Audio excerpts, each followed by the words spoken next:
this is an iHeart podcast. Guaranteed human. Hi, it's Jill Winterstein, host of the Spirit Daughter podcast, where we talk about astrology, natal charts, and how to step into your most vibrant life. And today I'm talking with my dear friend, Krista Williams. It can change you in the best way possible. Dance with the change, dance with the breakdowns. The embodiment of Pisces intuition with Capricorn power moves. So I'm like delusionally proud of my chart. Listen to the Spirit Daughter podcast starting on February 24th on the iHeartRadio app, Apple Podcasts, or wherever you listen to your podcasts. I'm Clayton Eckerd. In 2022, I was the lead of ABC's The Bachelor. But here's the thing. Bachelor fans hated him. If I could press a button and rewind it all, I would. That's when his life took a disturbing turn. A one-night stand would end in a courtroom. The media is here. This case has gone viral. The dating contract. Agree to date me, but I'm also suing you. This is unlike anything I've ever seen before. I'm Stephanie Young. Listen to Love Trapped on the iHeartRadio app, Apple Podcasts, or wherever you get your podcasts. I'm Nancy Glass, host of the Burden of Guilt Season 2 podcast.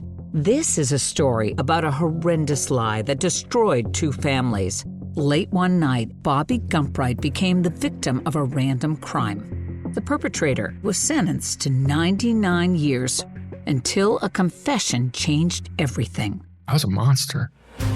Listen to Burden of Guilt Season 2 on the iHeartRadio app, Apple Podcasts, or wherever you get your podcasts.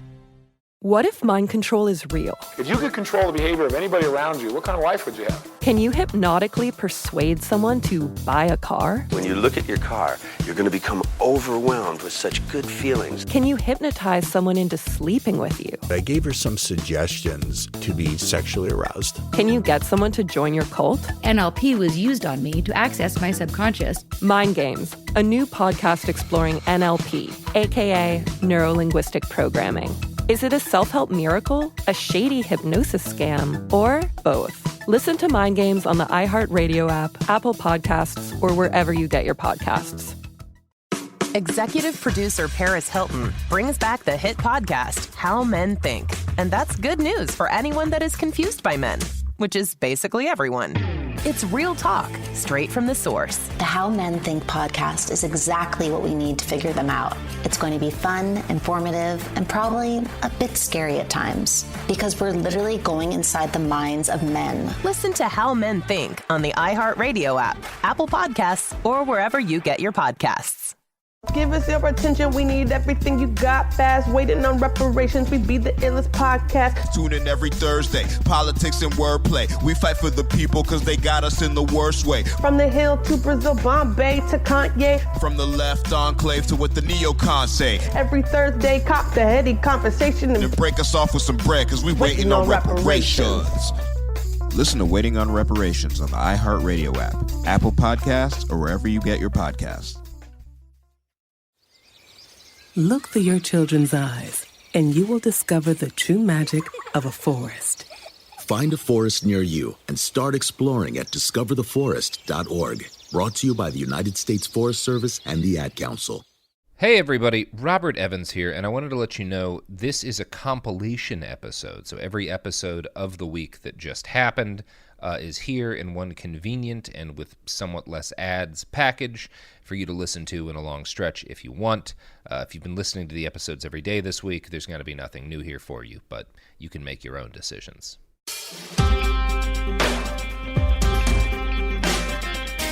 Hey everybody, America. Hey Americans. America! How is American? That is the podcast. And it's those open. beyond. No, Okay, that was well, a horrible shit. That was maybe your top 10 worst.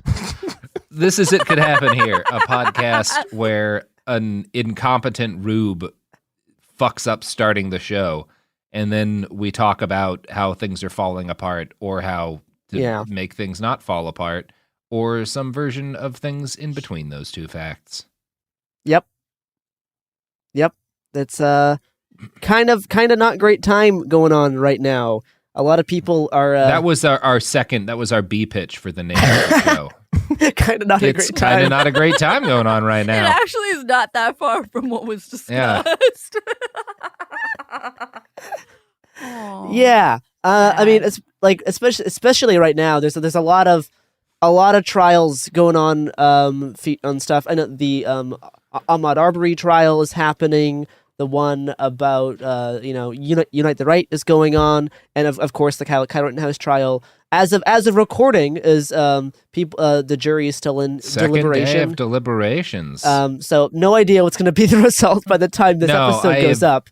I've actually been not commenting on it or trying not to think about it. There's nothing we can do about it. There's nothing you can do. See what happens. And a lot of people, there's been discussion about how much civil unrest there's going to be depending on the result of the trial.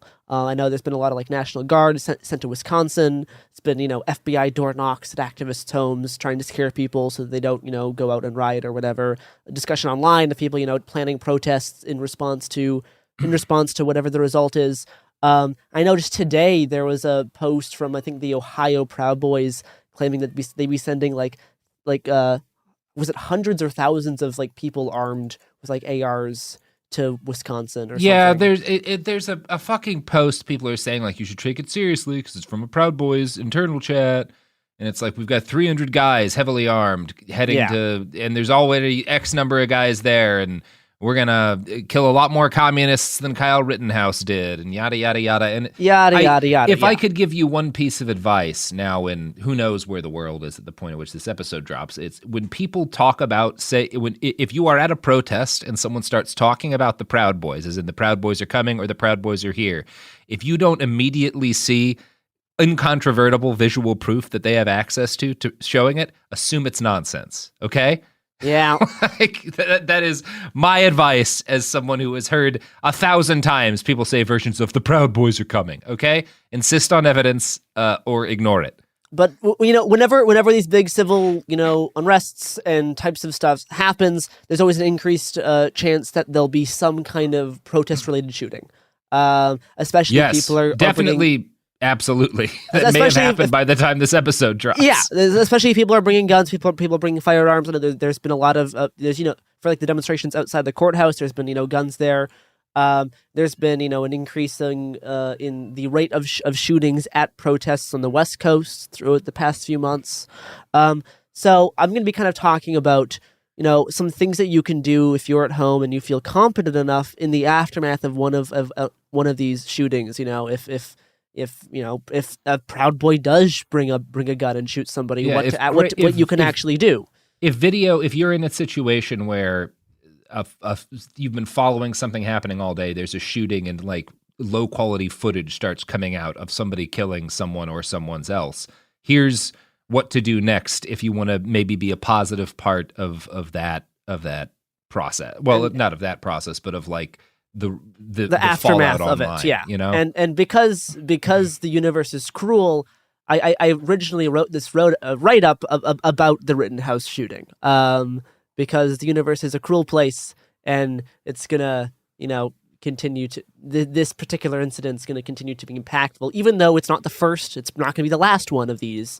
It is still impactful because of how much of a symbol has been turned into. So I think a lot of people forget about how chaotic the night on the internet was the day of the Kenosha shooting. It was wild.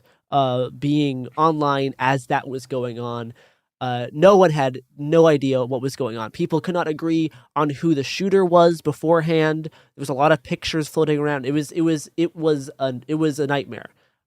We knew that people were shot. We did not know how many or who. It was pretty bad and chaotic. And it is always that way in the wake of a shooting. Yeah. And it is in any given shooting, always keep in mind when you're online or in person and there has been a shooting and people are saying things about said shooting other than we should take cover from the shooting. If they're saying anything else about it, you have to assume they're probably not either wrong or not entirely accurate, because it's hard to be. It happens constantly. I mean, that's not it's something against any of them. I can remember a moment when you and I were out last year, Garrison, and there was a shooting, I don't know, 40 feet away.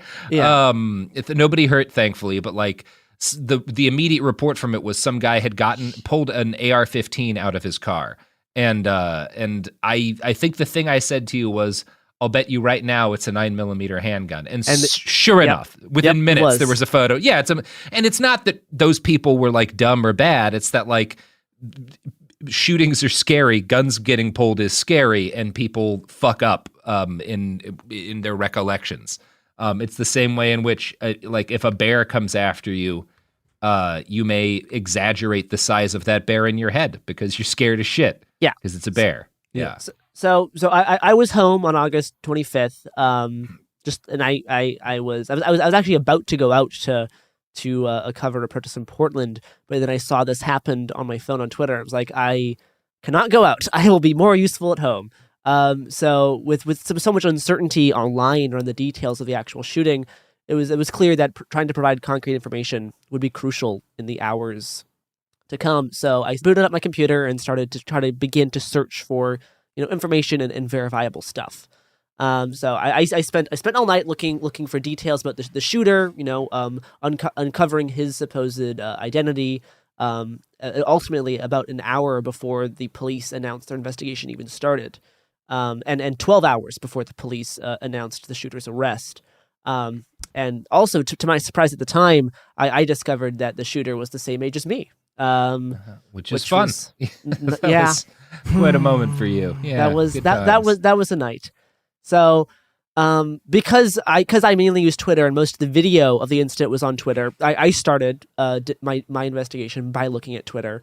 My first goal was to find as many videos of the shooting that I could and collect pictures of all of the alleged suspects, all the people who were claiming, "Hey, this is the shooter. I think I got a picture of the shooter. Here's who he is." So I kept my eye on trending terms. So I searched under the hashtags like Kenosha shootings, Kenosha shooting, Kenosha protests. Boogaloo was trending a lot. A lot of people thought the shooter was a Boogaloo boy. Was not. And also hashtag militia. So the searches brought up a lot of photos of multiple young men, most of whom were carrying long guns. And a lot of unconfirmed reports that the shooter was a Boogaloo boy was trending on Twitter. This was the main thing that night was Boogaloo boy shot all this stuff. That was the main trending topic. Mm-hmm. A lot of conflicting details, and I did not want to kind of add to the misinformation, so I decided to not make any posts whatsoever about the identity of the shooter until I was 100% confident that I had the correct ID, which takes a while. It's not Twitter wants you to post stuff quickly as soon as you find it out, and it's way better to hold off your information and wait until you are absolutely sure it's the right time to post it, and because it's the correct stuff. Because misidentifying a suspect can have serious consequences for any individual involved. It's one of the worst things you can do is misidentify any suspect. So I was looking through all the videos that I collected for kind of unique or identifying clothing that the shooter may have been wearing. The first video I found useful was from a right-wing videographer named Drew Hernandez, who a few months later called for bloodshed at the Capitol. He also testified at the Rittenhouse trial. This video did not actually show any actual shooting. It had a wounded person on the ground being treated by a medic, and a man standing over the scene with a gun, and wearing a green shirt, a tan baseball cap, jeans, and like purple latex gloves. He had a black and orange bag. The person in the green shirt then runs towards the camera while talking on the phone, and he says into the phone, "I just shot somebody," or "I just killed somebody." It's hard to tell what he's actually saying. It's one of those things where if you think about it, you can hear both ones. Yeah. But he says something like, "I just killed somebody" on the phone, and he runs past the camera. So this was the first kind of really important piece of information. Yeah, that was brought up in the trial too, and he was like, "I don't remember what I said." Oh, interesting. Okay. Yeah, and to be honest, like even if this was, I don't think any of us believe this was legitimate self-defense, but like even if it was, either of those things would be perfectly acceptable things to say. It's a surprising moment, right? Yeah. And you probably wouldn't remember what you'd said. I don't necessarily think he's lying about that. It turns out he was on the phone with the person who bought him the gun, a friend of his. But this was my first like important piece of information. the night of, right? This is before anyone's analyzed any of this stuff. So this is the first video that I can find of like, okay, here's a person admitting on camera that they shot somebody, and wearing a few potential identifiers, namely the green shirt, baseball cap, and bag. So now I can search for all of those items together and the rest of the footage collected throughout the night. Looking over the top viral videos of the night showing multiple people getting shot. This is from later on, after the first person gets killed. We can see someone in a baseball cap, black and orange bag, and what could be a green shirt running through a street. Somebody runs over to the individual with the gun and kind of punches them in the head, knocking his hat off. So now the person running with the gun does not have a hat. Individual with the gun keeps running, but trips and falls on the ground before people try to disarm him.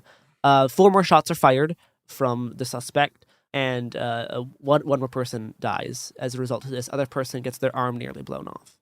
Mm-hmm. There's one continuous video of all of this happening. Extremely useful, having one video of this whole shot. Yeah, it lets you time it and everything. Yeah. Yeah. So the shooter, who appears to be the same person, is the other video because of the green shirt and the hat at the beginning. Continues to get onto his feet and runs off again. And the orange and black bag swings in front of him as he's running, and a purple glove is also visible.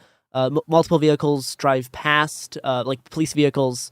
The shooter then walks up pretty close to the police vehicle, and he just with the rifle, and nothing happens. He waves to the cops, and they just keep driving, and he walks away. So after watching these videos, I had no reason to believe the shooter was in custody, and I had a good idea of his clothing and attire. So now it's time to compare this information that I gathered to pictures of the supposed suspects circulating on Twitter. But first, I think now it's the time to listen to people selling you stuff. You know who doesn't? Oh boy! Travel to another state to show up armed in a community to threaten people? They don't do it. I'm saying they don't. That's good. Okay, Robert. Products and services who support Unless this podcast. It's HelloFresh. Black Rifle Coffee, Washington State Patrol. What do you have against HelloFresh? Actually, a number of our sponsors will show up unwanted in your community armed. I forgot the Washington State Highway Patrol and the FBI have both dropped ads now. Well, also, so you know California Highway Patrol. Don't forget about those motherfuckers. Like Kyle Rittenhouse, a number of our sponsors may show up in your home neighborhood with a gun. I have another one. Also, Black Rifle Coffee, Kyle's favorite brand of coffee. Remember? Well, it was until they disavowed him. Anyway, that's a long story. Here's the ads. Here's the ones that paid us. Just do it. We're back. Yay. Back again. So there was a lot of pictures of suspects on Twitter. Some of them who look nothing like the person we now know who shot those people.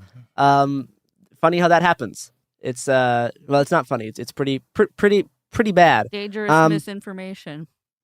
Yeah, it's not great to share stuff like that when these things happen. Which is why I said I'm not going to share anything until I 100% know, and know that it's actually worth posting about. So, I'm going to go through all some of the pictures and stuff of I'm going to go through at least one of the pictures of one of the people claimed to be the shooter. So, in one picture circulating, you see someone in a green shirt, a baseball cap, and big black rifle. But this man's also wearing shorts, a black hat, not a tan one, has no bag, appears to be wearing like a tactical vest that is also green. So, not the guy, even though he's wearing a green shirt and hat, not the same dude. Would be pretty easy to check. You really don't need to show that kind of stuff. Pretty sure a lot of people own green shirts. Yep. So, 2 other photos that were circulating. They were claiming to be the guy. We had a green shirt, a tan baseball cap put on backwards, jeans.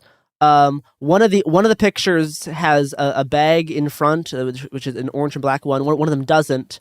One picture has purple gloves. Other picture doesn't. But these dudes look pretty similar, despite those same differences. I'm pretty sure this is the same guy. But I made the decision at the night. This is probably the same dude. And he does appear to match the shooter a lot better. And there was a few clearer pictures of his face here. But honestly, the face of if you look at all the pictures of the Kenosha shooting that night, the pictures of the suspect are really unclear because the way that the light hit his face, he looks like an incredibly generic white boy. Like extremely generic. It is hard to tell any identifying features from his face because they look like an archetype. He looks like every white boy. It's really hard to say. He's everyone you went to high school with who, I don't know, sniffed a girl's chair when he like it. Yeah, like that's Kyle Rittenhouse. That was such a gross visual. Now that I decided that I have a decent collection of pictures of who I believe the actual suspect is, it's time to figure out who the suspect's name actually is. And this is one of the harder things, but often you can have a lot of help in ways that you might not expect.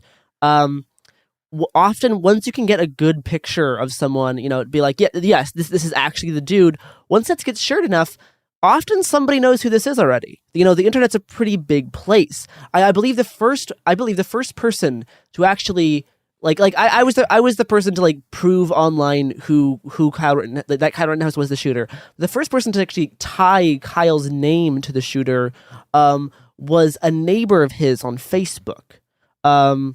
They saw pictures of the shooter on Facebook and said, "Hey, I think I recognize this guy. I think this is my neighbor." So often, once you have enough pictures and those can spread, people will be able to find names. It isn't as hard as you would think. The hard part is finding out what personal connections are making those links and finding out where those are. But stuff spreads in a weird way, and right for this, I was able to prove that it was Kyle pretty quickly, for a few reasons. So after I was doing my clothing comparisons to figure out to prove this is the actual person who did these things. The other thing I found that was not viral at all, but just because I was digging through so much stuff, was this meme shared by by some small Boogaloo account. It was a picture of the shooter, right beside a collection of Blue Lives Matter pictures of someone who looks kind of similar, linking to a Facebook page. Or no, not linking. It was screenshotted from a Facebook page, and I can tell because of the font. And it was it said Rittenhouse's photos. So this was the first thing I saw on buried deep inside Twitter's images, but by using all of these hashtag terms, was this meme, and the meme said, "So y'all think he's still a Boogaloo? No, he wasn't, because of all of the pro-police stuff, because Boogaloos generally are not that fond of police. They sure aren't. Yeah. So yeah. Given if someone was to look at this, look at this meme itself, it's okay, the job is done. This dude looks vaguely similar-ish to the guy on this Rittenhouse Facebook. The gun looks kind of similar because one of the pictures of the Facebook was a guy holding an AR. But just something looking similar, or even holding a similar gun in one picture from a Facebook account, that's not enough to be sure about publishing a positive ID. That there's no actual there's no definitive proof there.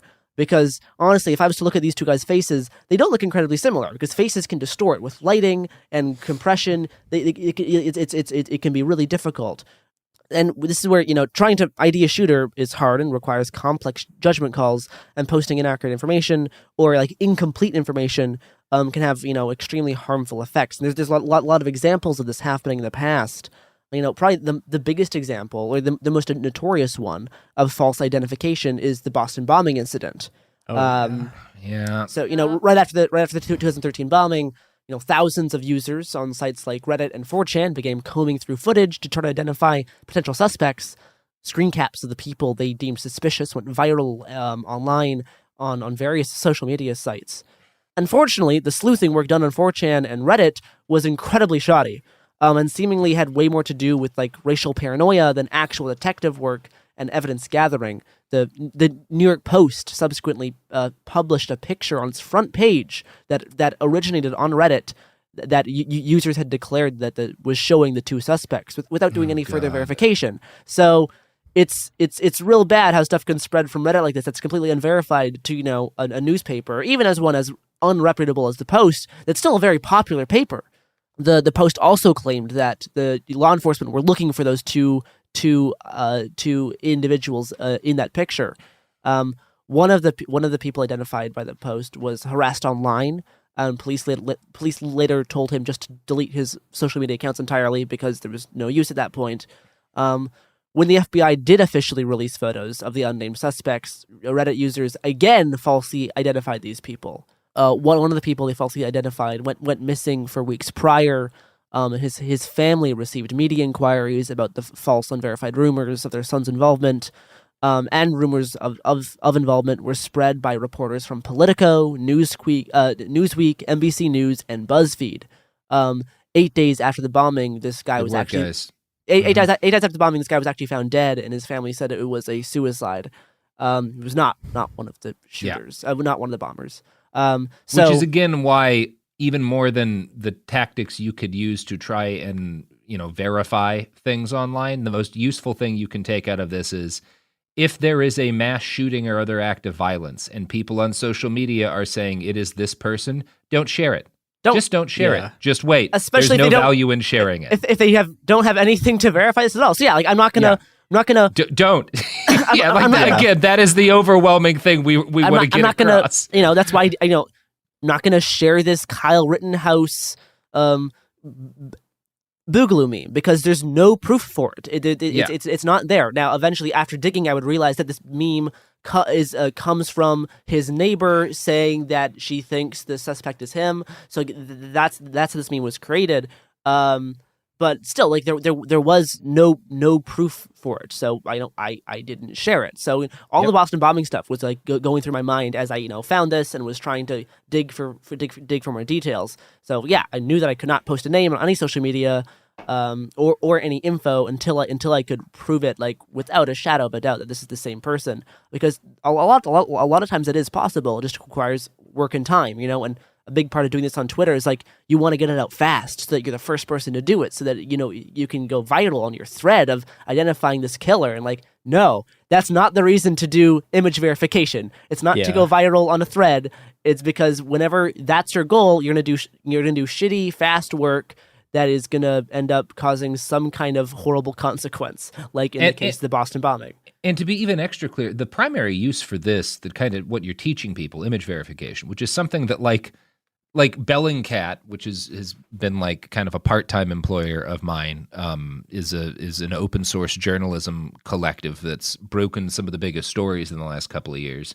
And in the classes, we teach a class on image verification. And the point is just whenever someone is sharing a piece of what is supposedly breaking news based on video or images that have been taken at the site of a whatever, image verification tactics can help you to know whether or not either it's true or false, but also just whether or not the information they're presenting gives you any reason to believe it.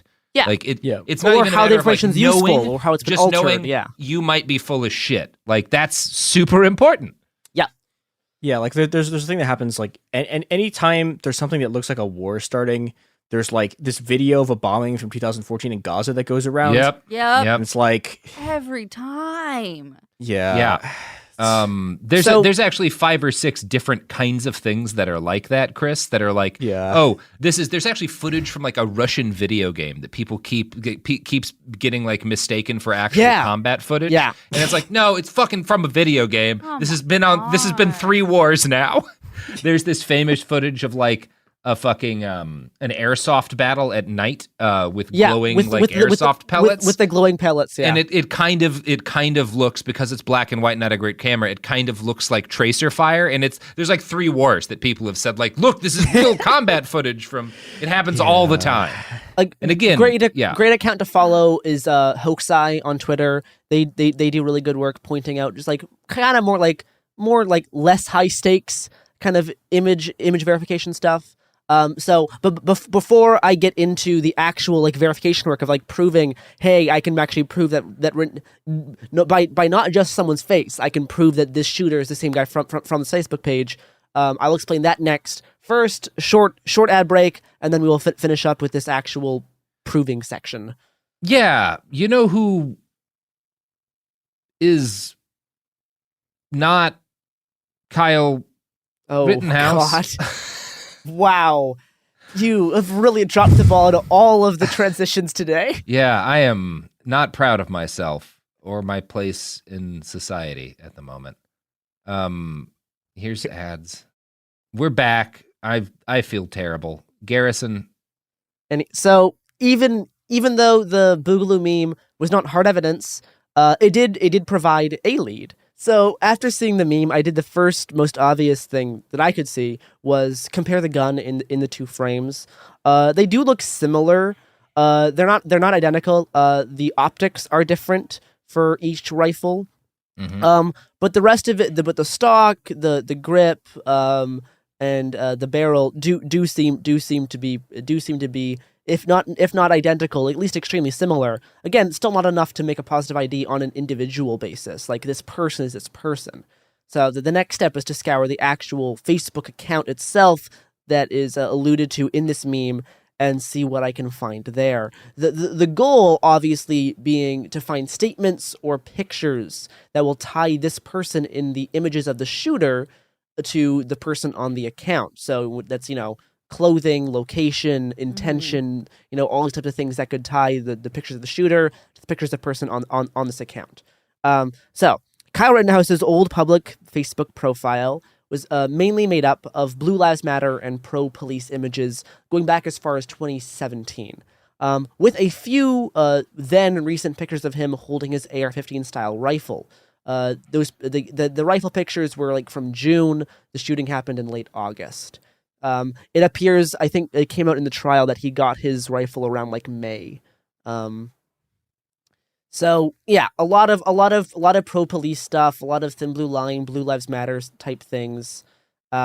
His public page is relatively sparse, and there was no public friends list to look through. One noteworthy piece of information was that he did list another name for himself as Kyle Lewis, which I believe is his mother's maiden name. Sure. But even though I wasn't able to view a friends list and there wasn't many public posts, his page is by no means a dead end. I could still see everyone that has commented on, shared, or liked his public posts. Because he did not have any pictures himself on his page that I could use for verification. He didn't have nothing that I could tie to the shooting besides the actual gun. So not tons of useful stuff, but there's still other leads to look through, like everyone who's liked, shared, or commented on his posts. So I opened up new tabs for every single person that interacted with Kyle's posts. While looking over their pages, I was searching to see if any of them had listed Kyle as a relative, with a focus on anyone with the last name of Rittenhouse or Lewis. And ideally was looking for to see if anyone had pictures of Kyle or someone who seemed to be Kyle.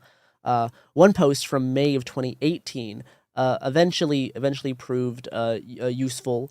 One comment read, "Kyle, you sure do look like a Lewis." So there's the alternate last name, and two people had liked that comment: Kyle himself and someone who is his mom, which I would later find out is his mom. So she said that she lived in is it Antioch, Illinois? Antioch, probably. Antioch, Illinois, which matches with Kyle's Illinois-based pro-police posts. He made a lot of like Chicago Blue Lives Matter posts, so I assumed that Kyle was from Illinois, and also Antioch. Is that what you said? Whatever. Yeah, Antioch.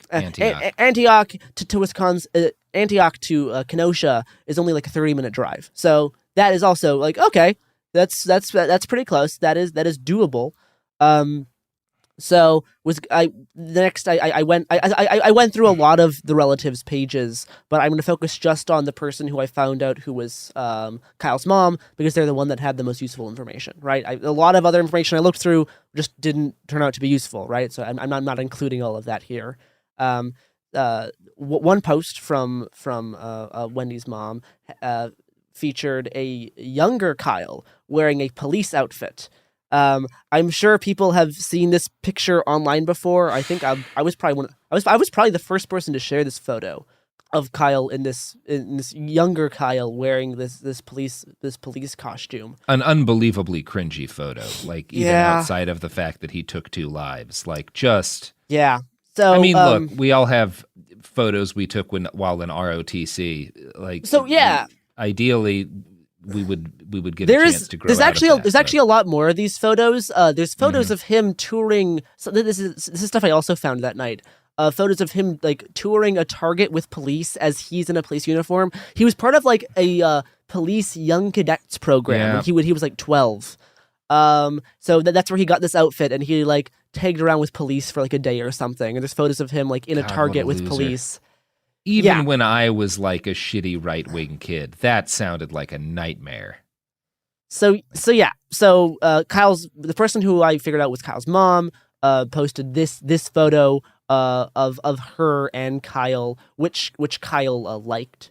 And then in another picture from Kyle's mom, I found it's a family picture including Kyle wearing what I would say is like an army green shirt, kind of similar, but it's a green shirt. Like I have shirts that are pretty similar to that. That's not gonna be anything super definitive until we got there's one picture that proved to be much more useful of Kyle on or someone who I assumed was Kyle. You don't actually see his face, but he is wearing horribly cringy American flag Crocs, which Kyle horrible.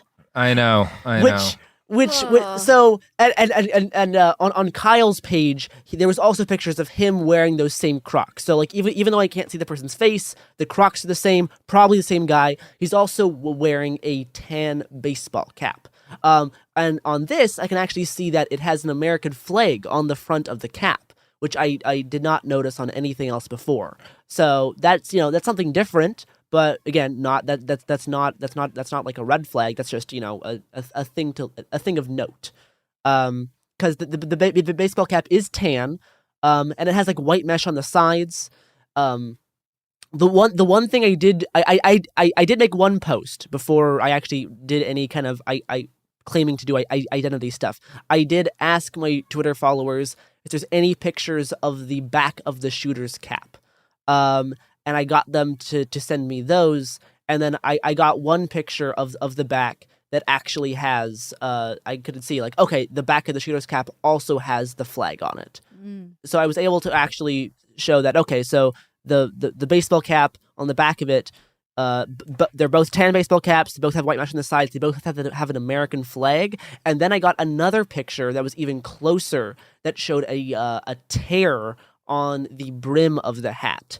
And if you zoom in on one of the beach pictures, you could also see a tear on the same position on the hat. So this is the hat is the same hat. The hat was definitely in both locations. So at this point, based on the gun, based on the hat, based on the location being very close to Kenosha, and being close on the rough facial similarities, there was enough to put stuff together to be like, okay, I think you're probably fine in saying I think this is probably the dude. So at this point, I wasn't, and I'm not going to post this immediately, and I'm not going to post something by saying this is who it is without providing the evidence. So instead of like writing a thread tweet by tweet, I write the whole thread out and then tweet the whole thread at the same time. So I put together the thread documenting my relevant stuff. I wrote the first 8 posts at the same time and posted them together with all the evidence uploaded. And then as I was writing the thread, I came across another piece of evidence. There was one, I was going through one of the live streams of that night from a channel called The Rundown Live, which I've not heard anything of before or since then. But one of the many streamers that were out in 2020. And you can see Kyle inside the frame and then like pans away, but the people are still talking. So Kyle's actually off camera now. but I think someone like asks him his name, and and the person who I think is Kyle replies Kyle. Now, of course, it's off camera, so it's not, you can't be totally sure. There's enough context clues, and that plus all my other evidence, I'm like, okay, this is enough to add to the thread, because it's not enough proof by itself, but it combined with everything else completes a much fuller picture. So I posted my 8 or 9 thing thread on being able to prove it's Kyle via comparing stuff like the gun, the hat, the shirt, and demonstrating my work tracking across Facebook and how I was able to link these two people together. 22 minutes after I posted the thread identifying Kyle, Kenosha police announced that they were starting an active investigation. I soon added a court document to my thread about a traffic violation by someone named Kyle Rittenhouse filed a few days before the shooting. The traffic violation thing also included stuff like address, which I blacked out the address for that just because sharing for reasons I'll soon explain. Because again, if it's a traffic violation, if people really want it, they can find it themselves, right? It's not making it impossible to find it. And this was able to confirm that it was in the same location, Antioch. And also this proved that Kyle was 17 at the time. This is how we knew that he was 17 years old at the time of the shooting, was because of this traffic violation document found online. So the address on the violation document was the same one I had linked to Kyle's mom by doing other OSINT address work. I was able to find out what her address was. So yeah, that was most of my work that night. It took about, I don't know, 2-ish maybe. Well, it's hard to break up its timing. It took about half an hour to get from the Boogaloo meme to finding the matching baseball cap on Kyle's mom's Facebook page. About another half hour to write out the thread, and about an hour of work previous to that about trying to find out the actual footage and categorize it, and okay, this is the clothing he's wearing, here's the clothes I need to look for on social media, right? See if I can find these shoes, these pants, this shirt, this hat, this bag, that kind of stuff. And I was able to find enough of those items to make it pretty clear that it was linked. And that makes you, Garrison, one of the first people in the world to get to know way more about Kyle Rittenhouse than you ever wanted to know. Yeah, a lot more. This nightmare's been going on longer for you than anybody else, buddy. Other than his family. Yeah. I want to note a few other ways to do image verification, specifically on Kyle that I didn't do, but other people did after I said, hey, this is probably the guy. So afterwards, people found other kind of evidence on Kyle's TikTok and Snapchat. So it turns out Kyle was Snapchatting his night in Wisconsin, which we would find out later. Dear God. So he was Snapchatting from Kenosha. And Garrison, first off, I do feel as the representative of Zoomers in this call, why are you guys all using the Snapchats, huh? I don't use the Snapchats. Well, I'm making you answer for the crimes of your generation. The crimes do you use the snap of the chat? No. Well, technically speaking, I have one friend who I only talk to through Snapchat, and we both only use it for that, and we don't know why we use Snapchat. Yeah, there's a few people who are like Snapchat people who only text through Snapchat, and I don't get it. Yeah, except neither of us are like that. We just download Signal. Specifically there. Just get Signal. Anyway, so yeah, the Snapchat. There's also TikTok. There was footage of Kyle attending a Trump rally at TikTok. Also, him assembling and testing out his gun was on a Snapchat. I believe clips of it were also shared on TikTok. So I could have gotten a lot more closer details of the gun if I looked on if I looked on Snapchat or TikTok. And I think if this is good advice that I've taken since then, and for other people looking to do this stuff. If a suspect looks young, Snapchat and TikTok might be, and Instagram might be apps that are worth checking out for information as opposed to Facebook, right? Lucky enough, there was enough stuff on Facebook on this instance. Typically, probably because Kyle's family was conservative, and he was conservative, so higher chance of being on Facebook there. But in general, if someone's younger, maybe look on younger apps. But yeah, so good thing to think about. Whenever these like chaotic, panicked moments happen, misinformation can spread very, very quickly. Cannot stress enough how dangerous and irresponsible it is when a suspect is named without proper verification. Last September, Ian Miles Chong falsely identified a suspect in the shooting of 2 LA police officers. This resulted in the falsely accused a man and receiving many death threats online. I think Ian Miles Chong did this again a few months later. He was doing this a lot last year. He was really bad about trying to identify people. But doing solid verification work is possible, but extreme caution needs to be taken. And need to be very mindful of the consequences of your actions when you're doing this work. Yeah, I also want to put out Garrison is very good at this. That's why it took 2.5 hours. It's gonna take you. It takes a lot longer. Yeah, honestly, I was surprised. Finding Kyle was just the right mix of things in one moment. Often it doesn't go that fast, and it doesn't need to be, right? Like a big part of the problem is that if people think about it needing to be like a fast paced thing, that's where the mistakes happen.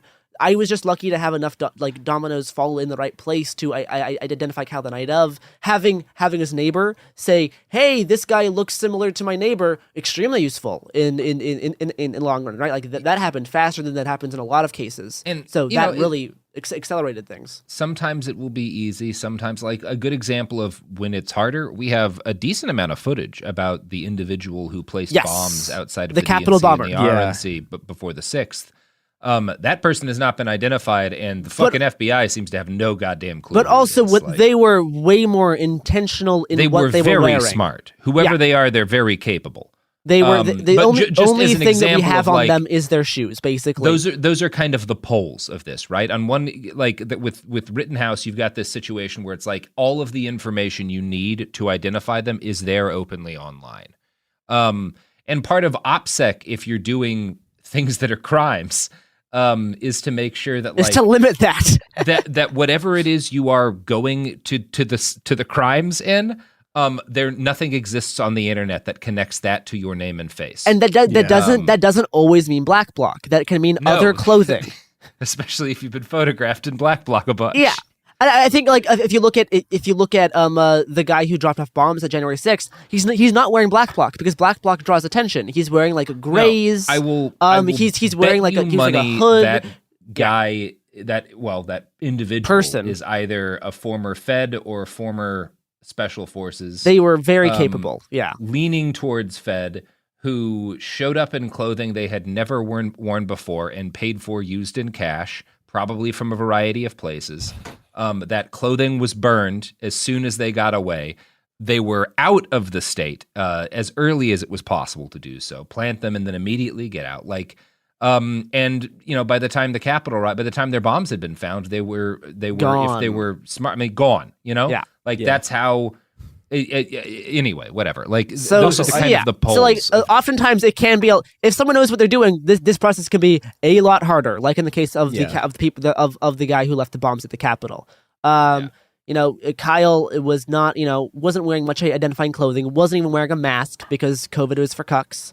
So there's a lot of these things that made this process easier than a lot of other verifications. But like I said, there still was a lot of false IDs going around that night. So it still happens. I'm kind of on the fence myself as to whether or not it would have been safer, for our country or the society or whatever you want to call it, if how much more damage or less damage would have been done if Kyle Rittenhouse had been someone who showed up in impeccable clothing that he could not be identified from, fucking ran off and was never caught, and we just knew there was this shooting of protesters in Kenosha by somebody. I don't know how much better or worse that is for society if that happens. I don't know. I'm thinking about terrible things, but sorry. First off, I want to apologize. Sometimes talking about this stuff winds up seeming like advice for how to commit crimes. That's not the intent. It's just when you talk about what makes something difficult to identify, you're kind of by default talking about here's how to commit a crime and get away with it. And it's the kind of thing, like if you're doing verification work, one of the things that helps is to kind of put yourself in the mindset of somebody who, okay, if I'm in this situation and I do this, what are the decisions that I might make afterwards? And you can kind of try to think through this person. Like it can be helpful, especially if you're trying to like track someone through a day. So you know someone was at this point at a protest at X hour because they shot somebody. Think through, okay, what else happened that day? Were there other protests? Were there other gatherings? Or is this one? Hi, this is Jill Winterstein, host of the Spirit Daughter podcast, where we talk about astrology, natal charts, and how to step into your most vibrant life. And I just sat down with a Minnie Driver. The Irish traveler said when I was 16, you're going to have a terrible time with men. Actor, storyteller, and unapologetic Aquarian visionary. Aquarius is all about freedom-loving and different perspectives, and I find a lot of people with strong placements in Aquarius are misunderstood. A Sun and Venus in Aquarius in her 7th house spark her unconventional approach to partnership. He really has taught me to embrace people sleeping in different rooms, on different houses, in different places, but just an embracing of the isness of it all. If you're navigating your own transformation or just want a chart-side view into how a leading artist integrates astrology, creativity, and real life, this episode is a must listen. Listen to the Spirit Daughter podcast starting on February 24th on the iHeartRadio app, Apple Podcasts, or wherever you listen to your podcasts. I'm Clayton Eckerd, and in 2022, I was the lead of ABC's The Bachelor. Unfortunately, it didn't go according to plan. He became the first Bachelor to ever have his final rose rejected. The internet turned on him. If I could press a button and rewind it all, I would. But what happened to Clayton after the show made even bigger headlines. It began as a one-night stand and ended in a courtroom, with Clayton at the center of a very strange paternity scandal. The media is here. This case has gone viral. The dating contract. Agree to date me, but I'm also suing you. Please search warrant. This is unlike anything I've ever seen before. I'm Stephanie Young. This is Love Trapped. This season, an epic battle of he said, she said, and the search for accountability in a sea of lies. I have done nothing except get pregnant by the Bachelor! Listen to Love Trapped on the iHeartRadio app, Apple Podcasts, or wherever you get your podcasts. What if mind control is real? If you could control the behavior of anybody around you, what kind of life would you have? Can you hypnotically persuade someone to buy a car? When you look at your car, you're going to become overwhelmed with such good feelings. Can you hypnotize someone into sleeping with you? I gave her some suggestions to be sexually aroused. Can you get someone to join your cult? NLP was used on me to access my subconscious. NLP, aka Neuro-Linguistic Programming, is a blend of hypnosis, linguistics, and psychology. Fans say it's like finally getting a user manual for your brain. It's about engineering consciousness. Mind Games is the story of NLP. Its crazy cast of disciples and the fake doctor who invented it at a New Age commune and sold it to guys in suits. He stood trial for murder and got acquitted. The biggest mind game of all? NLP might actually work. This is wild. Listen to Mind Games on the iHeartRadio app, Apple Podcasts, or wherever you get your podcasts. Welcome to the A Building. I'm Hans Charles. I'm Menelik Lumumba. It's 1969. Malcolm X and Martin Luther King Jr. had both been assassinated, and Black America was at a breaking point. Rioting and protests broke out on an unprecedented scale. In Atlanta, Georgia, at Martin's alma mater, Morehouse College, the students had their own protest. It featured two prominent figures in Black history, Martin Luther King Sr. and a young student, Samuel L. Jackson. To be in what we really thought was a revolution. I mean, people were dying. 1968, the murder of Dr. King, which traumatized everyone. The FBI had a role in the murder of a Black Panther leader in Chicago. This story is about protest. It echoes in today's world far more than it should, and it will blow your mind. Listen to the A Building on the iHeartRadio app, Apple Podcasts, or wherever you get your podcasts. In a series of events, can I go look for, videos from other things in the area that this person might have also been at and might have worn the same clothing? Anyway, image verification is fun. Catch the fever. It is a fun thing to do. It's good to do if you're not able to attend in-person demos for like physical reasons or whatever, or like mental reasons. Doing this stuff from home is another way of getting involved, especially for tracking down bad people after they do bad things. Yeah. So you can, if you want to learn more about this with, the benefit of also visual aids, Bellingcat has, if you just type image verification Bellingcat, there's beginners and advanced guides to verification. Yep. There's talk about like manual reverse image search tools and like how well they work. There's quizzes. So go there if you find this interesting. It can be quite a hoot. But you know what else is quite a hoot? Ending a goddamn podcast, which I'm doing now. We're done. Goodbye.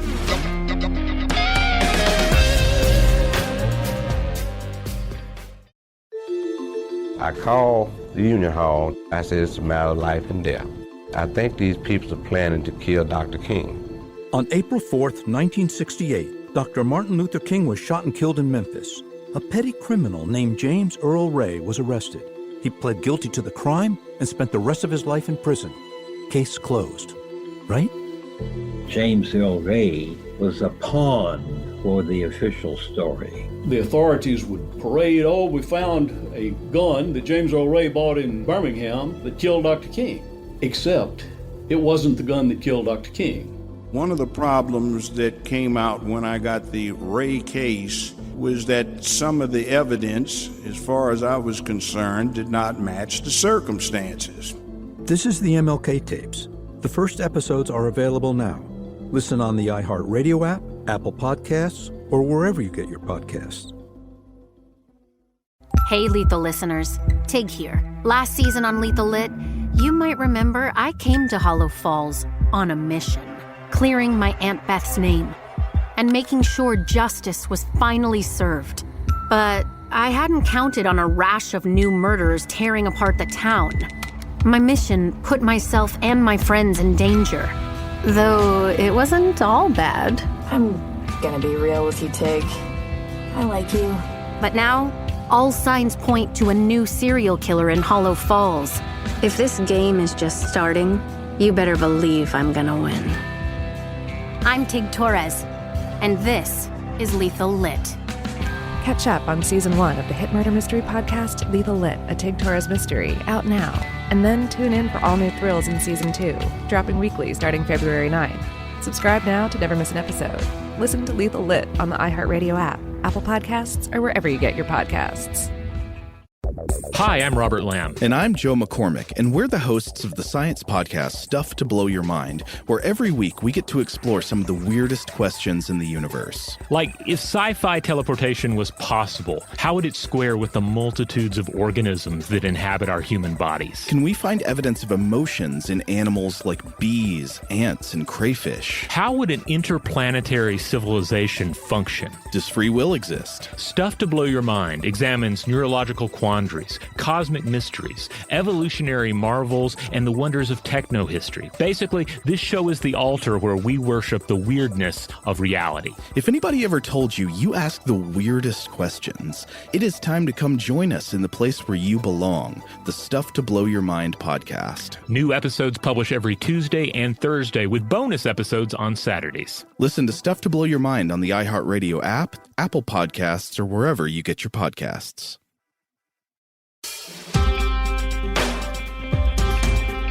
Welcome to America.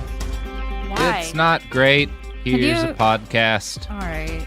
This is Sophie. It Could Happen Here, the podcast. Welcome It to is. If you're an international listener and you're not American, that was really Get rude. the fuck off of That our was rude. podcast. Just like Yeah. you just left people out like You that, just- Robert. Are you going to do one for every other country? I think they're being rude for barging in. The internet is clearly American soil. I would pay good money for a Wacko Sings, but with Robert saying all the countries of the world. Me too. Me too.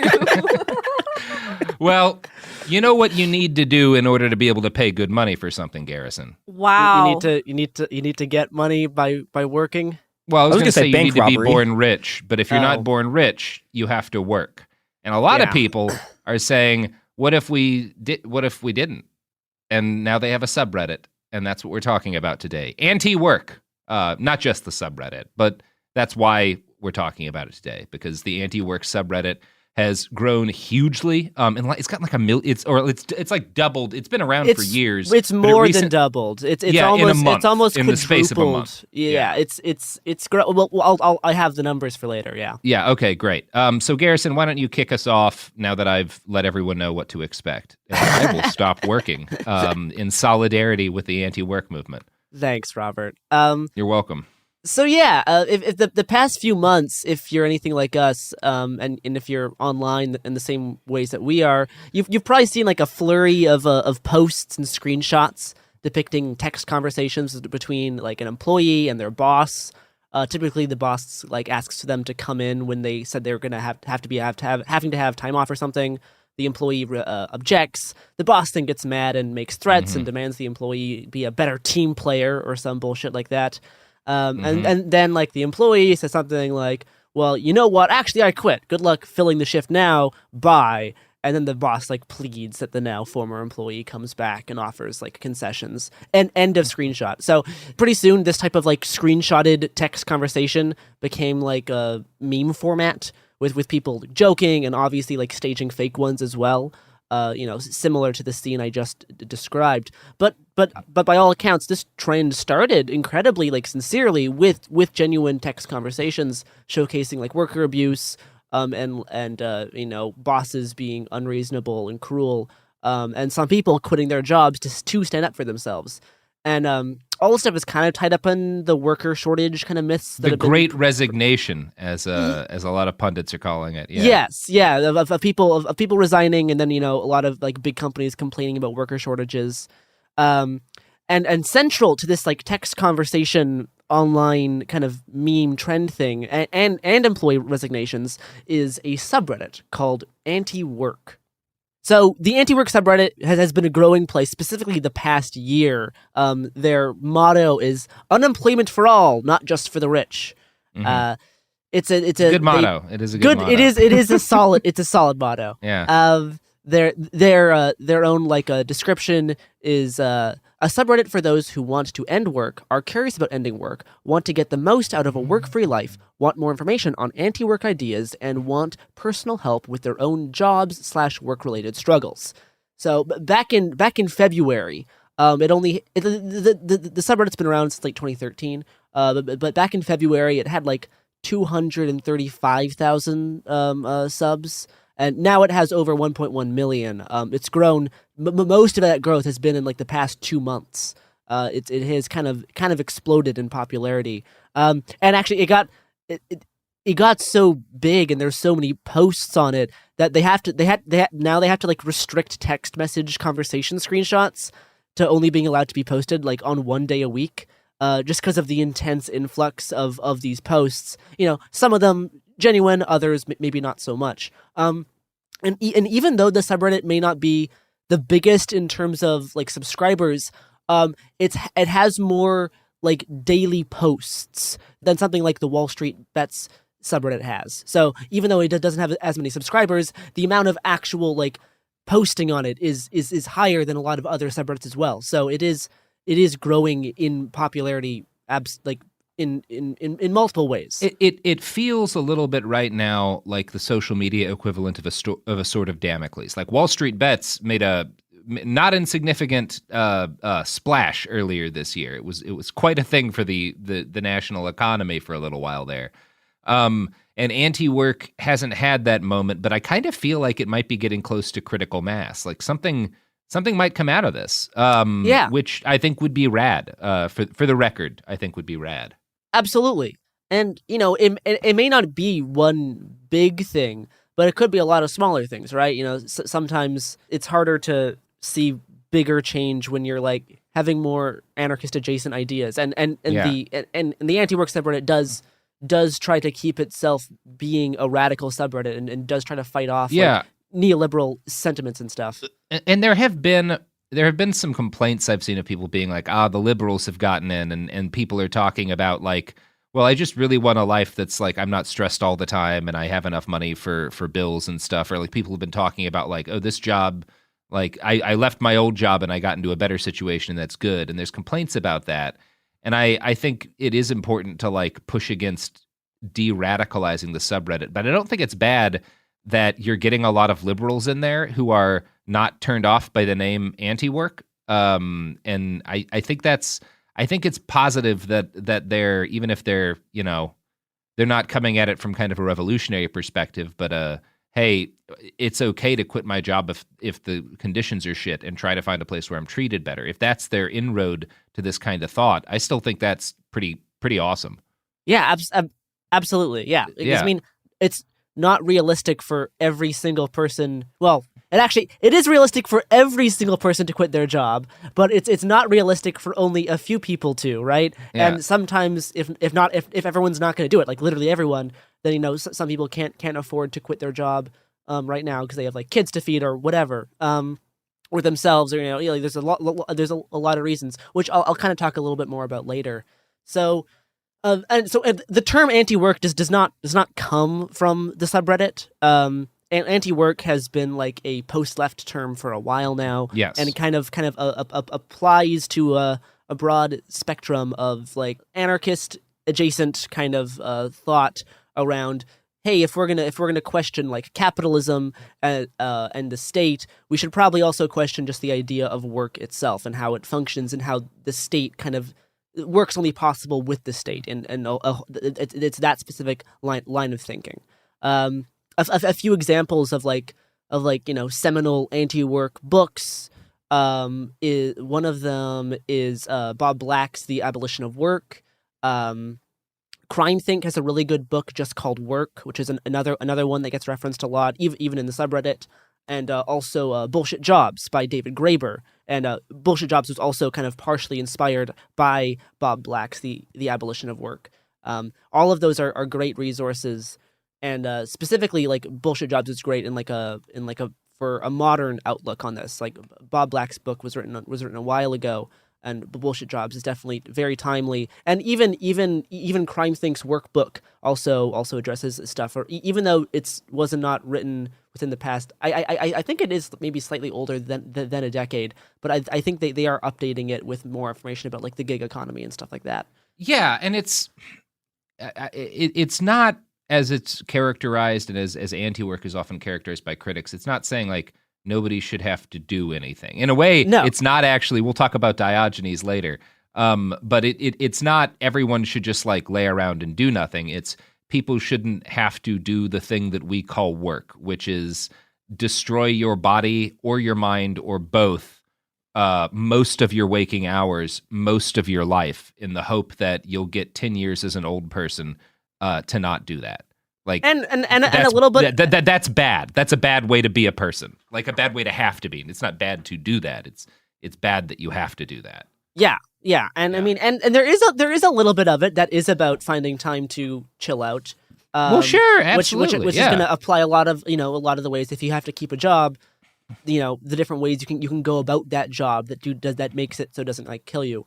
One of my favorite ways to think about anti-work is just like anti-capitalism put into actual practice. So instead of, you know, just debating online about anti-capitalism as some, you know, future thing, it's like, no, like what can you do to actually, you know, make capitalism a less important part of how you live your life every day, which means, you know, not obsessing over careers and all these kind of other things. So I think first of all, it might be useful to kind of think about like, what do we actually mean by work? Because work's kind of it has a lot of definitions depending on what depending on like what you mean by it, right? Is it just like wage labor? Is it just forced labor?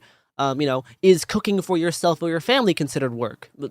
Not always, but you know, like at times when I'm like relaxed, I quite enjoy cooking for friends and family. But certainly it can feel like work sometimes, especially if you just got home from like a work shift. So in a way, like work creates more work.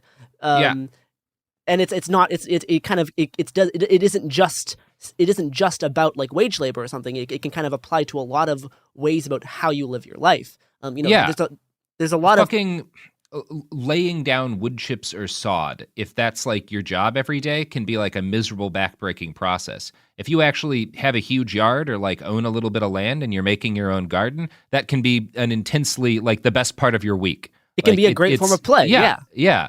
It's not the problem is not the individual tasks necessarily. It's what work is as a platonic kind of concept in our society. Yeah. And again, one of the things, and I think this is one of the things, speaking of, you talked about David Graeber earlier, who's an anarchist anthropologist and widely seen to be like one of the most brilliant anthropologists of his generation. He recently deceased. But a book that he wrote before he died with another fellow came out recently called The Dawn of Everything, that talks a lot about how, these ideas that kind of capitalism has a vested interest in you believing that the world was always hard in the way that it's hard, by which I mean, like, in order to get basic necessities, you have to make somebody else rich or find some grift of your own. And as opposed to like, life is always hard, but life didn't always involve labor the way we think about it. Labor has not been a constant in human civilization. And in fact, most of human civilization, people have not done a thing that we would recognize as labor. And I think also, even if you go towards things that like look more like labor to us, right? Like, I don't know, like if you look at like feudal levies, right? You're a peasant, you have to give some amount of grain to your lord. But like, okay, we work way longer than medieval peasants did. And not only do we work longer, this is something Graeber and David Wengrow talk about in that book, is like, like not only do we work much longer, like the amount that we work would have been considered absolutely, like even a feudal lord would look at that much work and go, no, like this is like, and you know, and I think there's another, Graeber has another point. He wrote a piece called Turning Modes of Production Inside Out, where he has this argument that like, okay, so if you take like Plato, right? You take any of the Greek philosophers, even the conservative ones, and you show them this, the thing that we do every day, right? You're completely under the command of another person for like at least a third, probably more of your day. Yeah, I monitor you and Garrison's bathroom breaks. I look at your texts with family and friends. It's really not a good situation. Yeah, it's an incredibly strict surveillance state. From Robert Evans. Yeah. This is like if you show a Greek person that this is the apocalypse to them, this is the worst thing that could possibly happen. Is every single person in society has essentially been reduced to a slave, and that's bad, and it doesn't have to be like that. It's not that they've been. Because I want to push back on that terminology because it can go to some uncomfortable places. It's not that they are treated as a slave. It's that in the hours in which they are expected to labor, there's a societal expectation that they act as the property of whoever owns the business or manages them. Right? The idea of like, if it like that attitude from like working in a kitchen or working at a fast food restaurant, like if you can lean, you can clean. Like that attitude is saying you do not have any autonomy when you are at work. You are the property of the employer while you are at work. I think and I think but I think the specific thing with Greece is that like the only way you could do that to someone in Greece is if you owned them. Yeah. Like Greece has wage labor, right? But the only people who like it has wage labor, but it has wage labor for slaves, and that's like it, right? Like this. And this is not like obviously not to say that like, we're like having a job is the same thing as slavery, but it's just to say that like the kinds of things that we think of as normal, like are things that like the people who, the people who run the system, the people who, get cited all the time to justify stuff would have looked at as like the worst thing that could possibly have happened to a society. Yeah. For sure. Like daily life for a very substantial chunk of the American workforce would be a nightmare to large percentages of the human population prior to the modern period. Like it's and if you think about it that way, like one of the things Graeber does a good job of going into is like the way in which and this is also something that comes up in Tribe by Younger, the way in which, like, during the early period of colonization of North America, it was very common for, Europeans to leave the cities and towns being established behind, and join up with indigenous and join with the tribes. groups. Yeah, the reverse never happened. Not willingly, not without kidnapping being a part of it. And it's because their attitude was they were looking at the lives these people were living in these cities and well, why would you agree to do that? And this is turning anyway. Garrison, you should take us back on the rails. This is getting more in first, it's time for products and services. You know what has nothing to do with the fact that human beings are forced to labor for basic necessities in order to keep up a system that steals the freedom of the many in order to provide impossible liberty to the few. You know what isn't related to that? You sure? The advertising absolutely. Industrial complex. Has nothing to do with it. Totally unrelated. Why would you say that, Garrison? By the way, did you know that McDonald's Egg Muffin is turning 50 years old and it's giving the breakfast sandwich a price to match? They're selling it for its original price of 63 cents during breakfast hour, 6 a.m. to 10:30 a.m., exclusively on the McDonald's app. Isn't that cool? I can't. Do you guys want Egg McMuffins for 63 cents? That's the original price. I wonder what else the McDonald's app is looking at on my phone. Anyway, here's some ads. Oh, we're back, and we're talking about anti-work. We're talking about how work's kind of bullshit for our jobs. Yeah. Yeah. We sure are. We sure are. For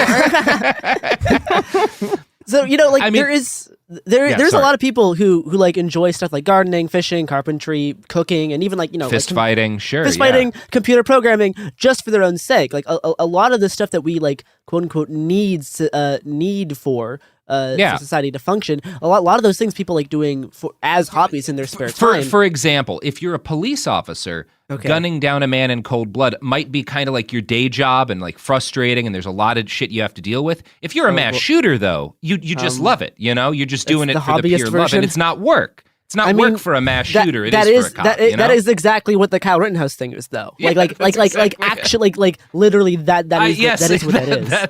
This is. We're not going to get the verdict today. It doesn't look like not today, which isn't a bad sign. Anyway, by the time this airs, it may already be done. But anyway, a lot of people like doing those things without getting paid, and sometimes often costing themselves money. Right, a lot of these hobbies are costly in their own right.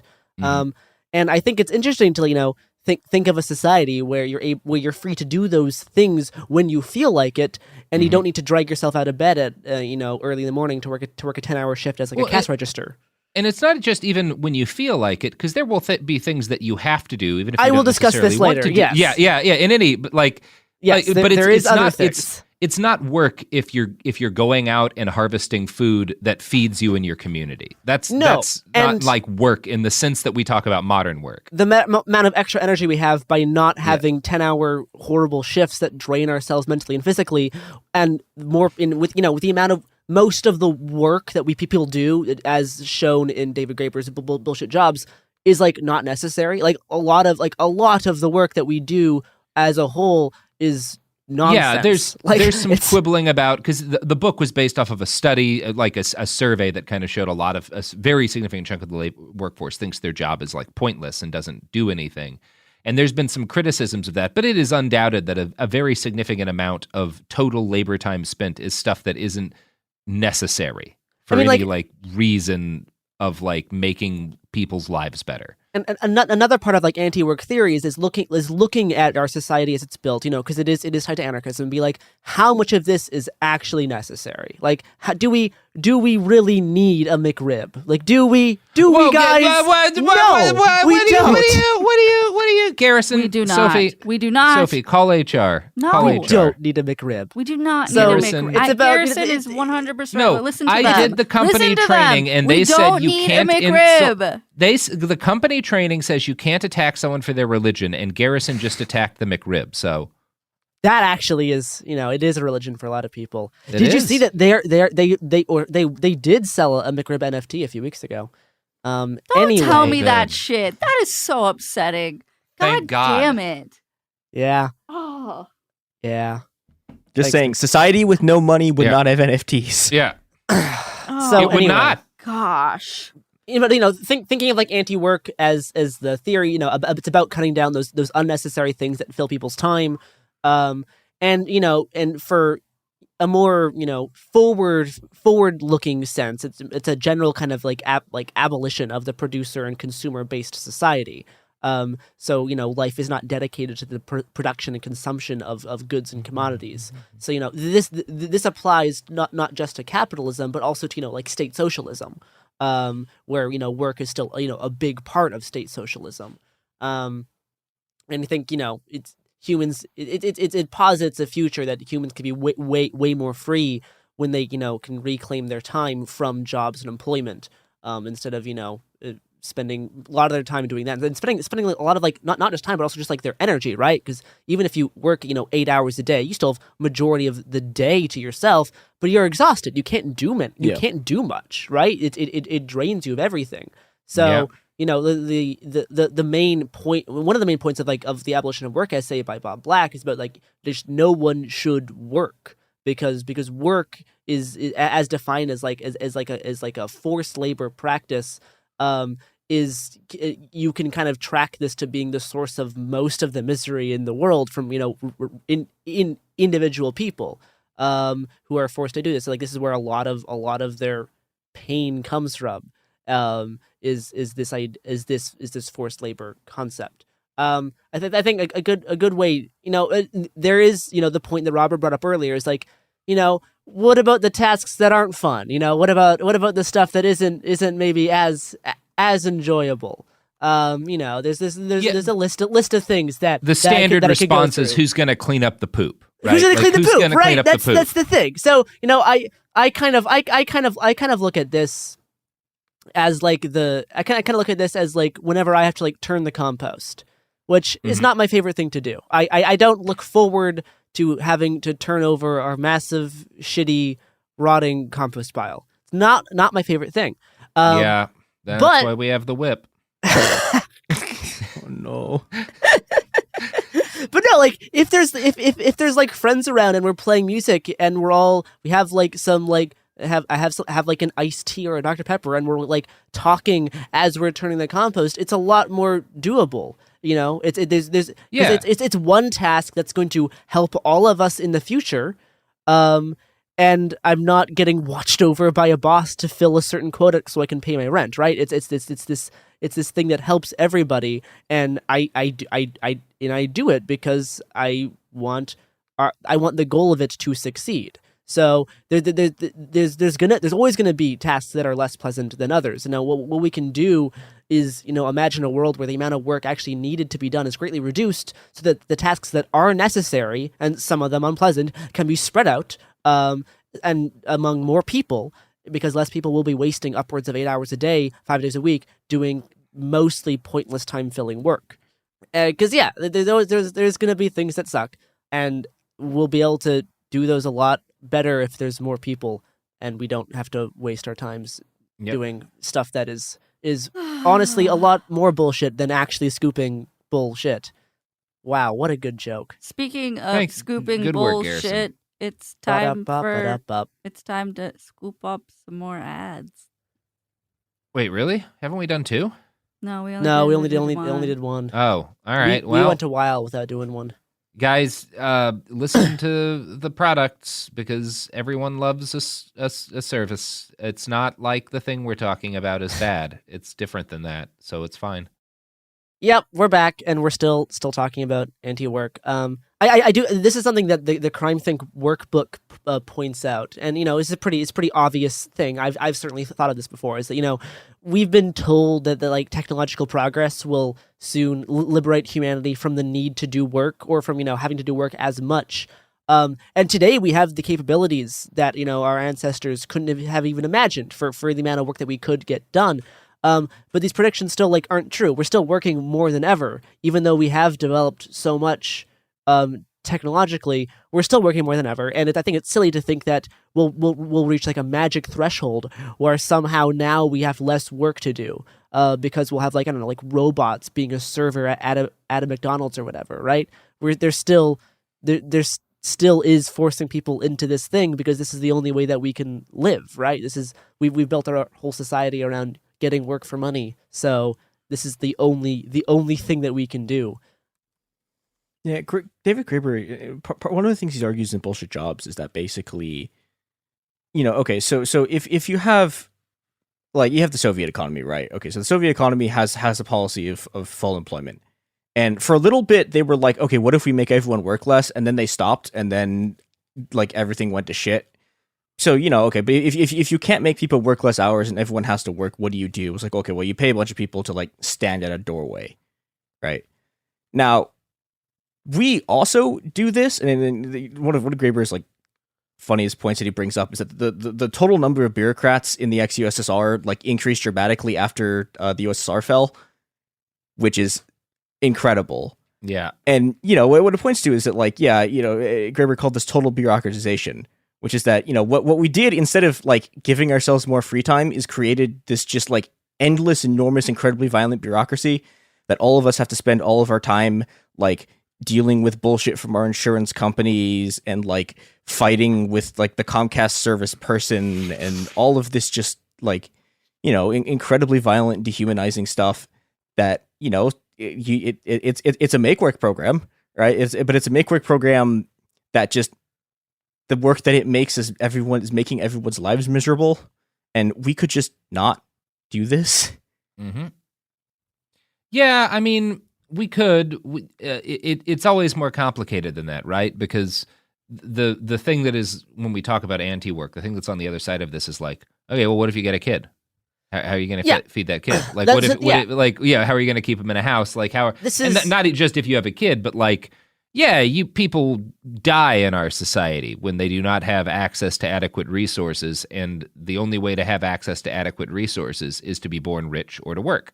Those are your options. Yeah, this is why I think without robust mutual aid and a commitment by a lot of people to try to make sure that a lifestyle is sustainable outside of this system. Like, it's not impossible, but it's somewhere along the line there has to be input. I mean, we've been talking live about in a squat and be a freegan, but yeah.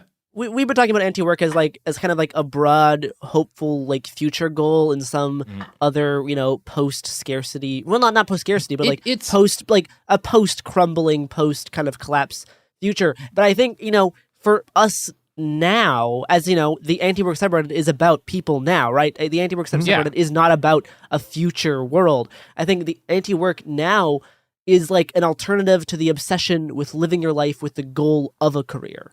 Yes, it's about it's like a project to radically reframe how we think of work and leisure.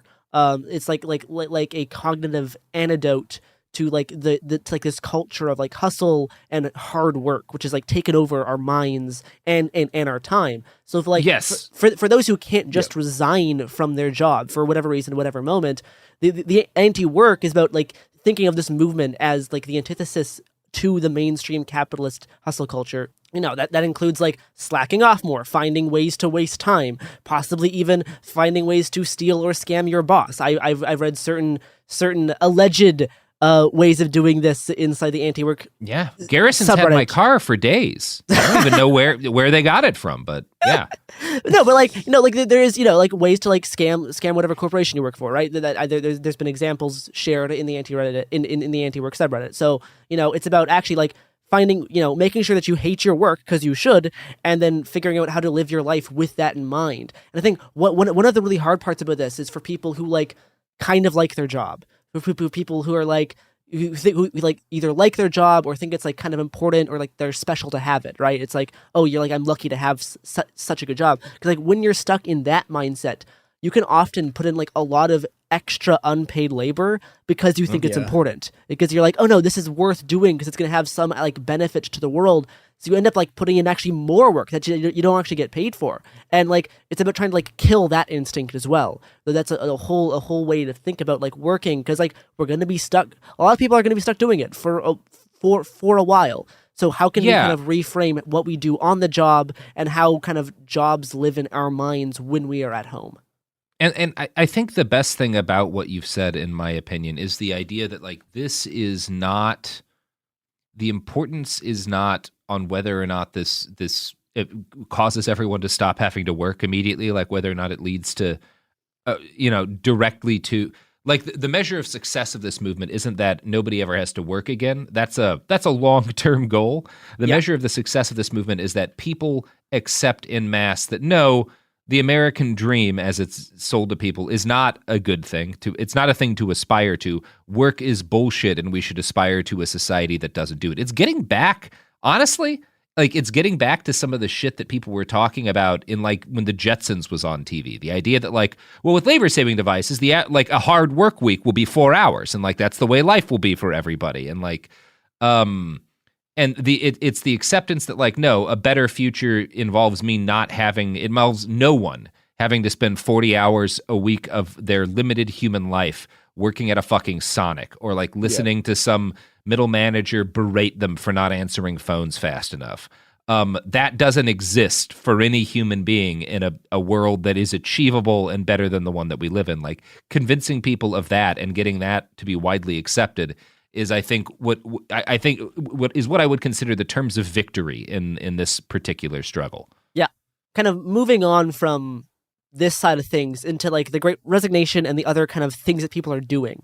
So in August alone, 4.3 million Americans voluntarily left their jobs, and the rate of people quitting increased to a decent record high of like 2.9%, according to the Bureau of Labor and Statistics. So, and this has been a growing trend. You can look at like, I think June was like a little under 4 million. August was 4.3. So like it was, it's ramping. I don't know what I don't know if we have data for September or October yet. This was the most recent one I could find. So yeah, like it's stuff is going up. Because people are like, a big part of the anti-work subreddit is like, yeah, if your job sucks, you can quit it and probably find another one that pays better in decent time, especially right now. Like right now, if your job is really terrible, you have a decent chance of finding a better one. This wasn't the case like 2 years ago. It is the case at this moment. So a lot of the anti-work subreddit's like, yeah, quit your job, like say fuck you to your boss and leave. Because if they're being shitty, then they don't deserve to have you. So resigning has been a big part of this, and there has been attempts at other kind of organized stuff, and this kind of falls in my opinion, this kind of falls into the same kind of traps as sole internet organizing kind of always does. So the big thing that they're organizing for is called Black Friday Blackout, which is about kind of trying to get everyone to, as many people as possible, to not work Black Friday, and not buy anything on Black Friday. So like a post from the subreddit here is like, spread the word, call in sick if you're forced to work on Black Friday, spend time with your family instead, remain at home and participate in your favorite activity on Friday, November 26th. Talk to your family and friends about your work-life struggles. Pass out flyers, join r/anti-work.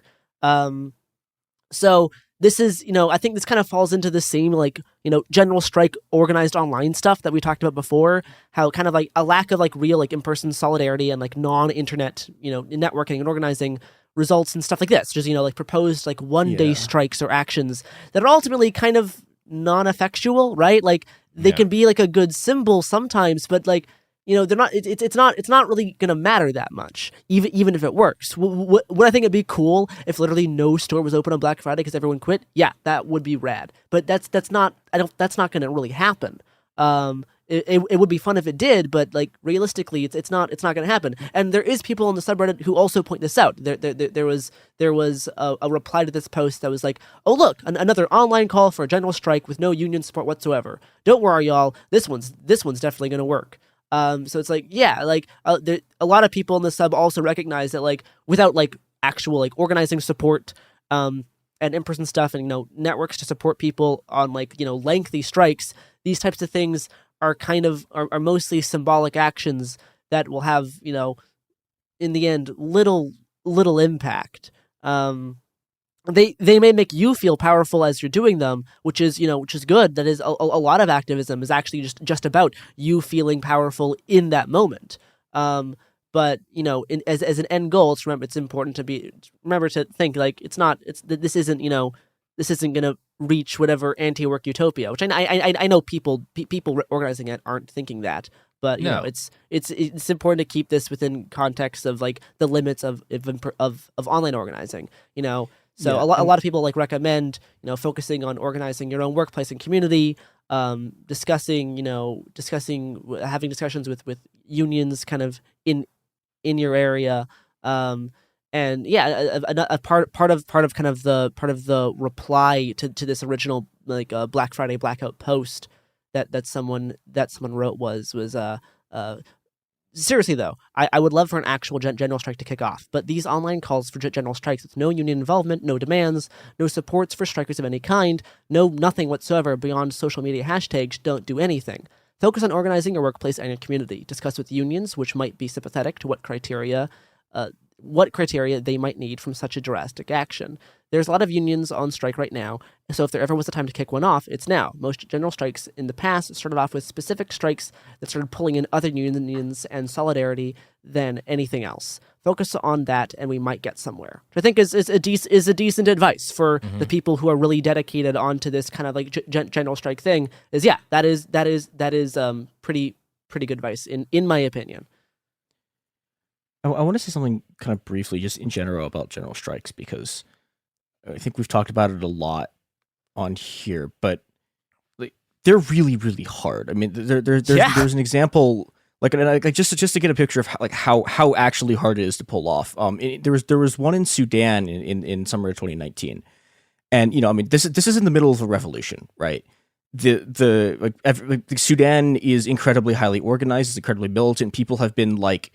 I mean, like the chant in the street is like, "You cannot kill us. We are already dead." Like, the whole revolution is being led by the Sudanese Professional Association, which is an association of like 17 trade unions, right? So this is a population that is enormously better organized than like anything really that exists in the U.S. And in the middle of the summer. Hi, this is Joe Winterstein, host of the Spirit Daughter podcast, where we talk about astrology, natal charts, and how to step into your most vibrant life. And I just sat down with a Minnie Driver. The Irish traveler said when I was 16, you're going to have a terrible time with men. Actor, storyteller, and unapologetic Aquarian visionary. Aquarius is all about freedom loving and different perspectives. And I find a lot of people with strong placements in Aquarius are misunderstood. A Sun and Venus in Aquarius in her 7th house spark her unconventional approach to partnership. He really has taught me to embrace people sleeping in different rooms, on different houses, in different places, but just an embracing of the isness of it all. If you're navigating your own transformation or just want a chart side view into how a leading artist integrates astrology, creativity, and real life, this episode is a must listen. Listen to the Spirit Daughter podcast starting on February 24th on the iHeartRadio app, Apple Podcasts, or wherever you listen to your podcasts. I'm Clayton Eckerd, and in 2022, I was the lead of ABC's The Bachelor. Unfortunately, it didn't go according to plan. He became the first Bachelor to ever have his final rose rejected. The internet turned on him. If I could press a button and rewind it all, I would. But what happened to Clayton after the show made even bigger headlines. It began as a one-night stand and ended in a courtroom, with Clayton at the center of a very strange paternity scandal. The media is here. This case has gone viral. The dating contract. Agree to date me, but I'm also suing you. Please search warrant. This is unlike anything I've ever seen before. I'm Stephanie Young. This is Love Trapped. This season, an epic battle of he said, she said, and the search for accountability in a sea of lies. I have done nothing except get pregnant by the Bachelor!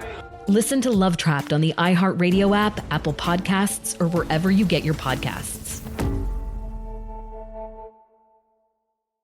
What if mind control is real? If you could control the behavior of anybody around you, what kind of life would you have? Can you hypnotically persuade someone to buy a car? When you look at your car, you're going to become overwhelmed with such good feelings. Can you hypnotize someone into sleeping with you? I gave her some suggestions to be sexually aroused. Can you get someone to join your cult? NLP was used on me to access my subconscious. NLP, aka Neuro-Linguistic Programming, is a blend of hypnosis, linguistics, and psychology.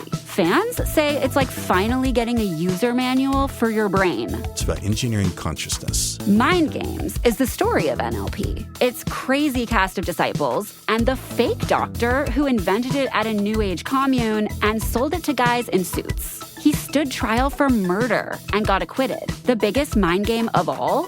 NLP might actually work. This is wild. Listen to Mind Games on the iHeartRadio app, Apple Podcasts, or wherever you get your podcasts. Welcome to the A Building. I'm Hans Charles. I'm Menelik Lumumba. It's 1969. Malcolm X and Martin Luther King Jr. had both been assassinated, and Black America was at a breaking point. Rioting and protests broke out on an unprecedented scale. In Atlanta, Georgia, at Martin's alma mater, Morehouse College, the students had their own protest. It featured two prominent figures in Black history, Martin Luther King Sr. and a young student, Samuel L. Jackson. To be in what we really thought was a revolution. I mean, people were dying. 1968, the murder of Dr. King, which traumatized everyone. The FBI had a role in the murder of a Black Panther leader in Chicago. This story is about protest. It echoes in today's world far more than it should, and it will blow your mind. Listen to the A Building on the iHeartRadio app, Apple Podcasts, or wherever you get your podcasts. Where the army opens fire and starts killing protesters. And so they call a general strike. And, you know, the turnout is massive, right? They have millions upon millions of people show up to the strike. And on day one, it's successful. And then on day two of the strike, people start having to pull out, especially people in the informal sector, because even with the level of organization they have, they can't support everyone. And by about day three, most of the strike has collapsed because even with levels of organization they had, even with, you know, the coordination, even with the fact that they're in the middle of a revolution, they couldn't support particularly people in the informal sector. So this stuff is really, really, really hard. And yeah, it is definitely hard. Even highly organized, highly motivated people who are, you know, like literally willing to fight to the death will lose. And that's something that you have to sort of keep in mind when you're talking about this, because a lot of people are more focused on kind of their individual resignations, finding other ways of making money, and just slacking off at work in general, because those are a lot easier than trying to organize a mass general strike right now. And I think one of the really optimistic things about this whole anti-work thing, including the subreddit, is that it has made some bank executives kind of nervous. Yeah. There was a fantastic article by Yahoo Finance. Now, by fantastic, I mean funny for me. You know, they did not think it was as funny. About they talked with like the Goldman Sachs CEO, and they pointed to the anti-work subreddit being what was the phrase? A long run risk to labor force participation. Good. This is that when I first read that in the article, I just like flashed to my head to that scene from Starship Troopers where Neil Patrick Harris puts his hand on the brain bug and goes, "It's afraid. It's afraid." Yeah. He said, "We see some risk that workers will elect to maintain out of the workforce for longer, provided they can afford to do so." Pretty good stuff. And I think another thing that's worth mentioning that hasn't been talked about very much is that. So this is actually kind of working in some sense. Like the last few months, or especially 2020 in general, the last few months in particular, have seen basically like the highest levels of wage increases that we've seen in decades. So, you know, like, we haven't overthrown capitalism yet, but like, if you can keep quitting your job at your regular job, work less, keep doing it, it's working. Yeah, this is stuff I wish we need to. In the future, I would like us to be focusing more on stuff like that. Like this, that is a legitimately, as you point out, Chris, there's a lot of reasons to be very optimistic about some of the numbers that we're getting from what is happening to labor right now. And it is important, as we all, like right now, we're all miserable because we're sweating through the Rittenhouse case. It is important to talk about stuff like that like, yeah, some shit people's doing is hitting home. Some motherfuckers have found the glowy, vulnerable spot on the boss monster, and it's Turns doing out the it's weird. just not working. Yeah, it's just not working. Yeah, like again, as we started the series with, like, yeah, general strike is kind of the best available solution. Yeah. or path to a solution that I can find. But anyway, what else we got, Garrison? I think that does it for us today. I know. Is that a sewed? Chris Have we has casted? Chris yeah, has we'll do more. Some special like sequel stuff happening. So tune in tomorrow for our listeners. Anti-Work in China. And like all of the best lit. sequels, this one will be directed by James Cameron. So we're all very excited. To bring our pal James onto the pod. To bring our direct this pal episode. James and the reanimated corpse of Stan Winston. It's going to be amazing. So check it out. Bye. Bye, everybody.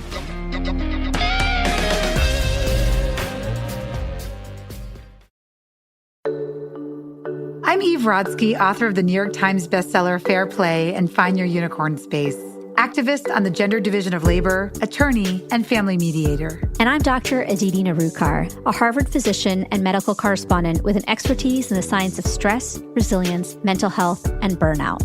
We're so excited to share our podcast, Time Out, a production of iHeart Podcasts and Hello Sunshine. We're uncovering why society makes it so hard for women to treat their time with the value it deserves. So take this time out with us. Listen to Time Out, a Fair Play podcast on the iHeartRadio app, Apple Podcasts, or wherever you get your podcasts. After 30 years, it's time to return to the halls of West Beverly High and hang out at the Peach Pit. On the podcast 9021 OMG, join Jenny Garth and Tori Spelling for a rewatch of the hit series Beverly Hills 90210 from the very beginning. We get to tell the fans all of the behind-the-scenes stories that actually happen. So they know what happened on camera, obviously, but we can tell them all the good stuff that happened off camera. Get all the juicy details of every episode that you've been wondering about for decades as 90210 superfan and radio host Sissany sits in with Jenny and Tori to reminisce, reflect, and relive each moment, from Brandon and Kelly's first kiss to shouting, Donna Martin graduates. You have an amazing memory. You remember everything about the entire 10 years that we filmed that show. And you remember absolutely nothing of the 10 years that we filmed that show. Listen to 9021 OMG on the iHeartRadio app, Apple Podcasts, or wherever you get your podcasts. The art world, it is essentially a money laundering business. The best fakes are still hanging on people's walls. You know, they don't even know or suspect that they're fakes.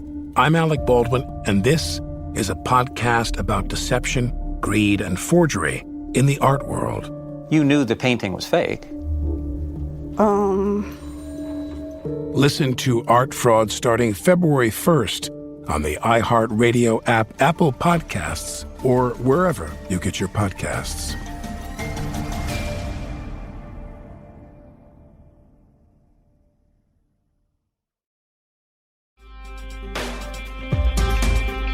Fuck work!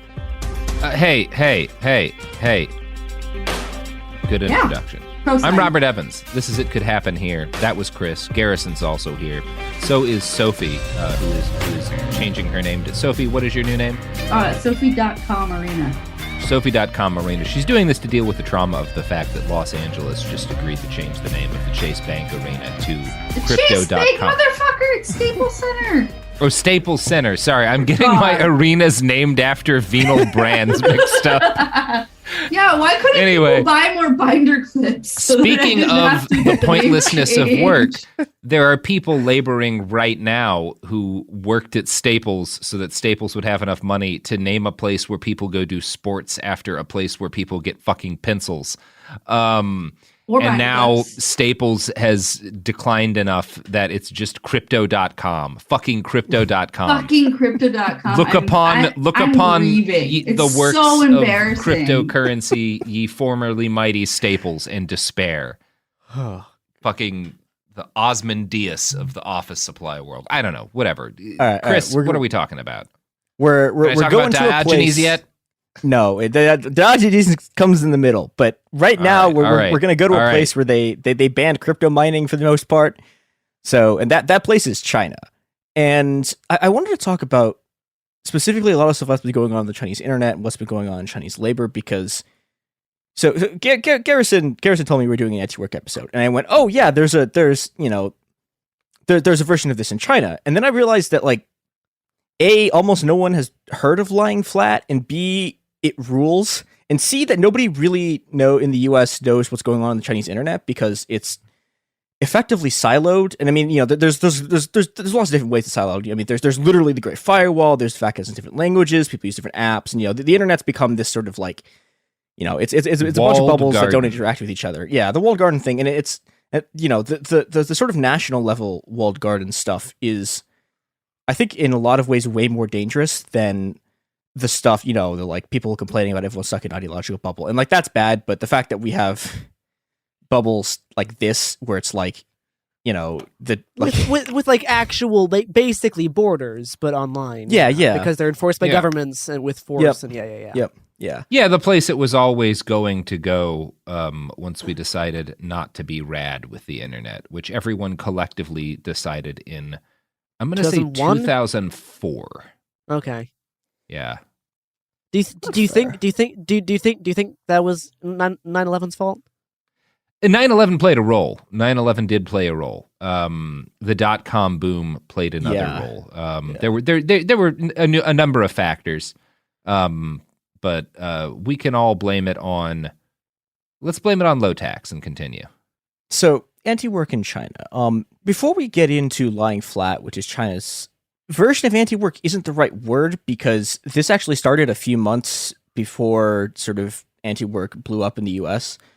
But before we fully get into that, to understand what's going on here, we need to talk about something called involution. Could you say that again? Like what? Involution. Involution. Okay. Yeah. So this is originally a very obscure anthropological term developed by my old nemesis Clifford Geertz, who's one of the most famous and most important anthropologists in history, who also sucks ass, and I hate him. I thought your nemesis was Noam Chomsky. Yes, also, but for different reasons. So should I cancel the hit? Sub-nemesis. I have many nemeses that I have dealt. Oh God, we need a Jody Dean episode at some point. Those are our enemies too now. Thank you. I appreciate allies in my one-person intellectual wars. Although this does seem to be a pretty boring intellectual war. Yeah, well, he's dead, so I've won by default. Yeah, that's fair. Yeah, but what Geertz was describing basically, so he does his field work in Java, and what he's describing, what involution means, is a system where people keep working harder and harder, but there's no increase in output, and so that there's no reward for working harder. And so, in Java, you'd have these plantations, right? And the plantations would get bigger and bigger and bigger and bigger, but because each new person was only like harvesting just enough to feed themselves, you never actually got any productivity increases, and so, interesting. There's no output increases, and which is not really the case in America in a lot of ways. Yeah, and what's interesting, well, okay, so the reason I want to talk about this also is because basically everyone who's been writing about this from major news outlets has missed about half of the story of how this like incredibly obscure anthropological term that like I don't like. Again, I was an anthropology major. I don't think I ever ran into involution while I was studying anthropology. Yeah, I've never heard that term. Yeah, and no one has ever heard of this. Like fucking everyone in China has like a treatise they can spout at you about this now. Interesting. Yeah, and I want to talk a bit about how it emerged, and part of this is because in the last about 2 years, people have been getting increasingly pissed off at just the sort of incredibly competitive nature of Chinese society, and particularly work. And a lot of this is because everyone's working what's called 996, which is 9 a.m. to 9 p.m. 6 days a week. And actually, I should make this clear. When I say everyone, that's like an average schedule. The schedules get a lot worse than that. But 996 is the one that sort of gets the attention because a lot of people work it, especially the tech industry. This is this is what we do.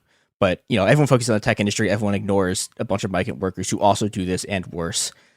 And there's this enormous societal pressure to sort of keep moving and keep competing and keep working. And simultaneously, people in China today are working like basically as hard as anyone's worked in China since like people would literally collapse some exhaustion in the field during the Great Leap Forward. Like, that's the last of people working this hard. And but instead of getting rewards for this, Chinese growth rates have been collapsing for a decade. And yeah, this is a thing you get in the US too. It's like, well, okay, people were like, well, if you work hard, you get into the middle class. But then everyone's working 996, no one's getting into the middle class. China has incredibly low rates of social mobility. And, into this comes involution. But the weird part about what's happening here is that involution doesn't enter the Chinese discourse through like people complaining about work. It's actually a product of a bunch of middle class people complaining about Chinese industrial policy. And this is the part of the story that nobody really talks about, even though I think it's really interesting because, again, like this, anti-work in the US starts on the left, right? Involution, which is the thing that's going to bring about sort of the Chinese version of anti-work, is originally a right-wing discourse. And it's interesting because it's a right-wing, very nationalist discourse that gets, the right-wing part of it gets essentially expunged and it gets pulled left. So originally, China is, I don't have a more elegant way of saying this than China's leaders are more online than ours. Like significantly more, like they actually God, that's frightening. That's hard to imagine. No, it's horrifying. Deeply problematic. Yeah, people like local government offices, right? Have like they have these like internal sites that like show them what people are posting. And this goes from the bottom levels, it goes all the way up to the top. Like people actually listen to bloggers. Like they're so some of the people who I'm about to talk about are incredibly influential. And so there's a bunch of arguments in the early 2000s about how China's going to industrialize. And these are basically online arguments.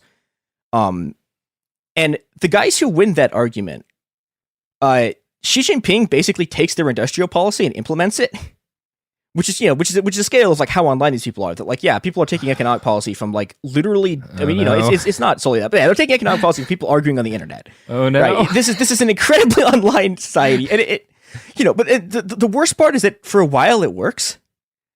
The economic policy basically is they're going to increase the size of the Chinese economy by investing in sort of high-tech industry and moving up the value chain. This has been very standard sort of Chinese economic policy for a while.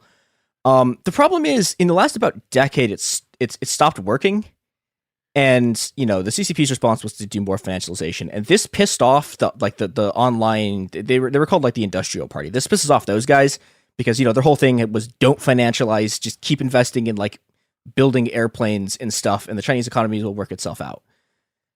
But eventually even they can't keep making this argument because, like in 2010, right? Like the Chinese GDP growth rate was 10%. And now it's like maybe 5%. And last year is 2020. So, it was really low. But I mean, the Chinese growth rate has been imploding. And so what you get out of this is this group of people called the Cowists, based on this guy named Cao. Okay, so Cao is the guy who essentially introduces the concept of involution. And he's arguing that this is happening because, and I'm going to quote him here, people can't get, quote, a peaceful life, get a pretty girl, live in a big house because of the U.S. And so the solution to this basically is to deal with, like, to destroy America as a hegemon. And then once you do that, you can get all of these things. And as you can tell, like, okay, peaceful life, get a pretty girl, live in a big house. This is like a very conservative framing of this. Yeah. I mean, this is the Chinese equivalent of 2.5 kids and a white picket fence, and it has all of this sort of associated gender politics and class politics that go along with that. And and when Cao and the Cowists are talking about involution, what they're talking about is they literally mean China's stagnated economy, right? So they're talking about, okay, you have more inputs, you have labor and technology inputs, but the output per input is declining, and the only way to restore economic growth, to achieve prosperity, is by solving the decline in output by defeating the Americans. But and this is kind of a big deal. And for a while, in sort of like 2019, 2020, this is going places. But very quickly, people are like, my life fucking sucks. Like, I don't care about this econ shit or this like grand national struggle against the world hegemon. Like, I care about the fact that like my life is this incredibly pointless, ever escalating rat race with like literally no rewards. Yeah, that would concern me too, if that were a thing that we were capable of feeling in our country. Yeah, there's been some really funny stuff with involution where like you read accounts of it and you'll get like anthropologists going like, oh yeah, this is the thing that's unique to China, and it's like, have you worked a job in the US? Like, but involution, what happens to it over the course of sort of 2020 is it goes from being this general, it goes from being this thing that's about like very specific, like technical arguments about industrial policy to is one anthropologist put it, quote, the experience of being locked in competition that one ultimately knows is meaningless. And so people start talking. Yeah, we couldn't imagine that. This is no. Yeah, and it's, you know, and people start talking about finding individual solutions to this. And so, you know, then this is things like working less, moving to lower tier cities, getting less prestigious jobs. But, you know, and I want to think about this again, because this is a really interesting thing where you have a very incredibly right-wing, nationalistic, and sort of like middle-class, like nostalgia kind of like, you know, like aggressive foreign policy thing. And then it just flips. And part of how it flips, and this is a part of the story that is almost completely ignored, but I think is really important. Did you guys know about, there's a YouTuber named Li Ziqi? She's the biggest Chinese YouTuber. She has 16 million followers.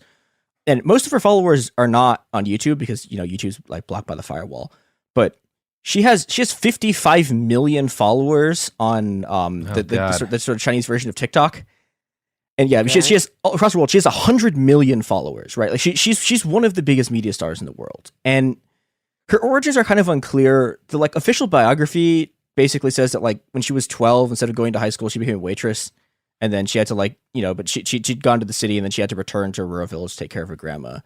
And she makes these videos that are these like very soft and calming videos with like calming music of her going into the woods and like harvesting materials and making fires out of logs and like cooking things. Okay. And it's this like, it's, you know, it's just very much this rural utopianism. There's basically no industrial technology. Yeah. It's like cottagecore return to nature stuff. I know a lot of people who watch shit like that just to like soothe them after a day of work, like see somebody like dig a cave and turn it into like a bath or something using just hand tools or whatever. Yeah, and it's interesting, this kind of, it's almost like turned into a subgenre, but she's by far the biggest like version of this.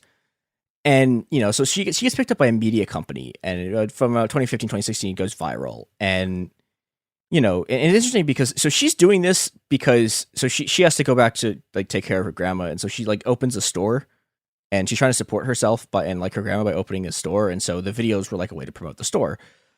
And then, you know, now she has 100 million followers and she gets adopted as this kind of like national culture ambassador, I guess, by the state.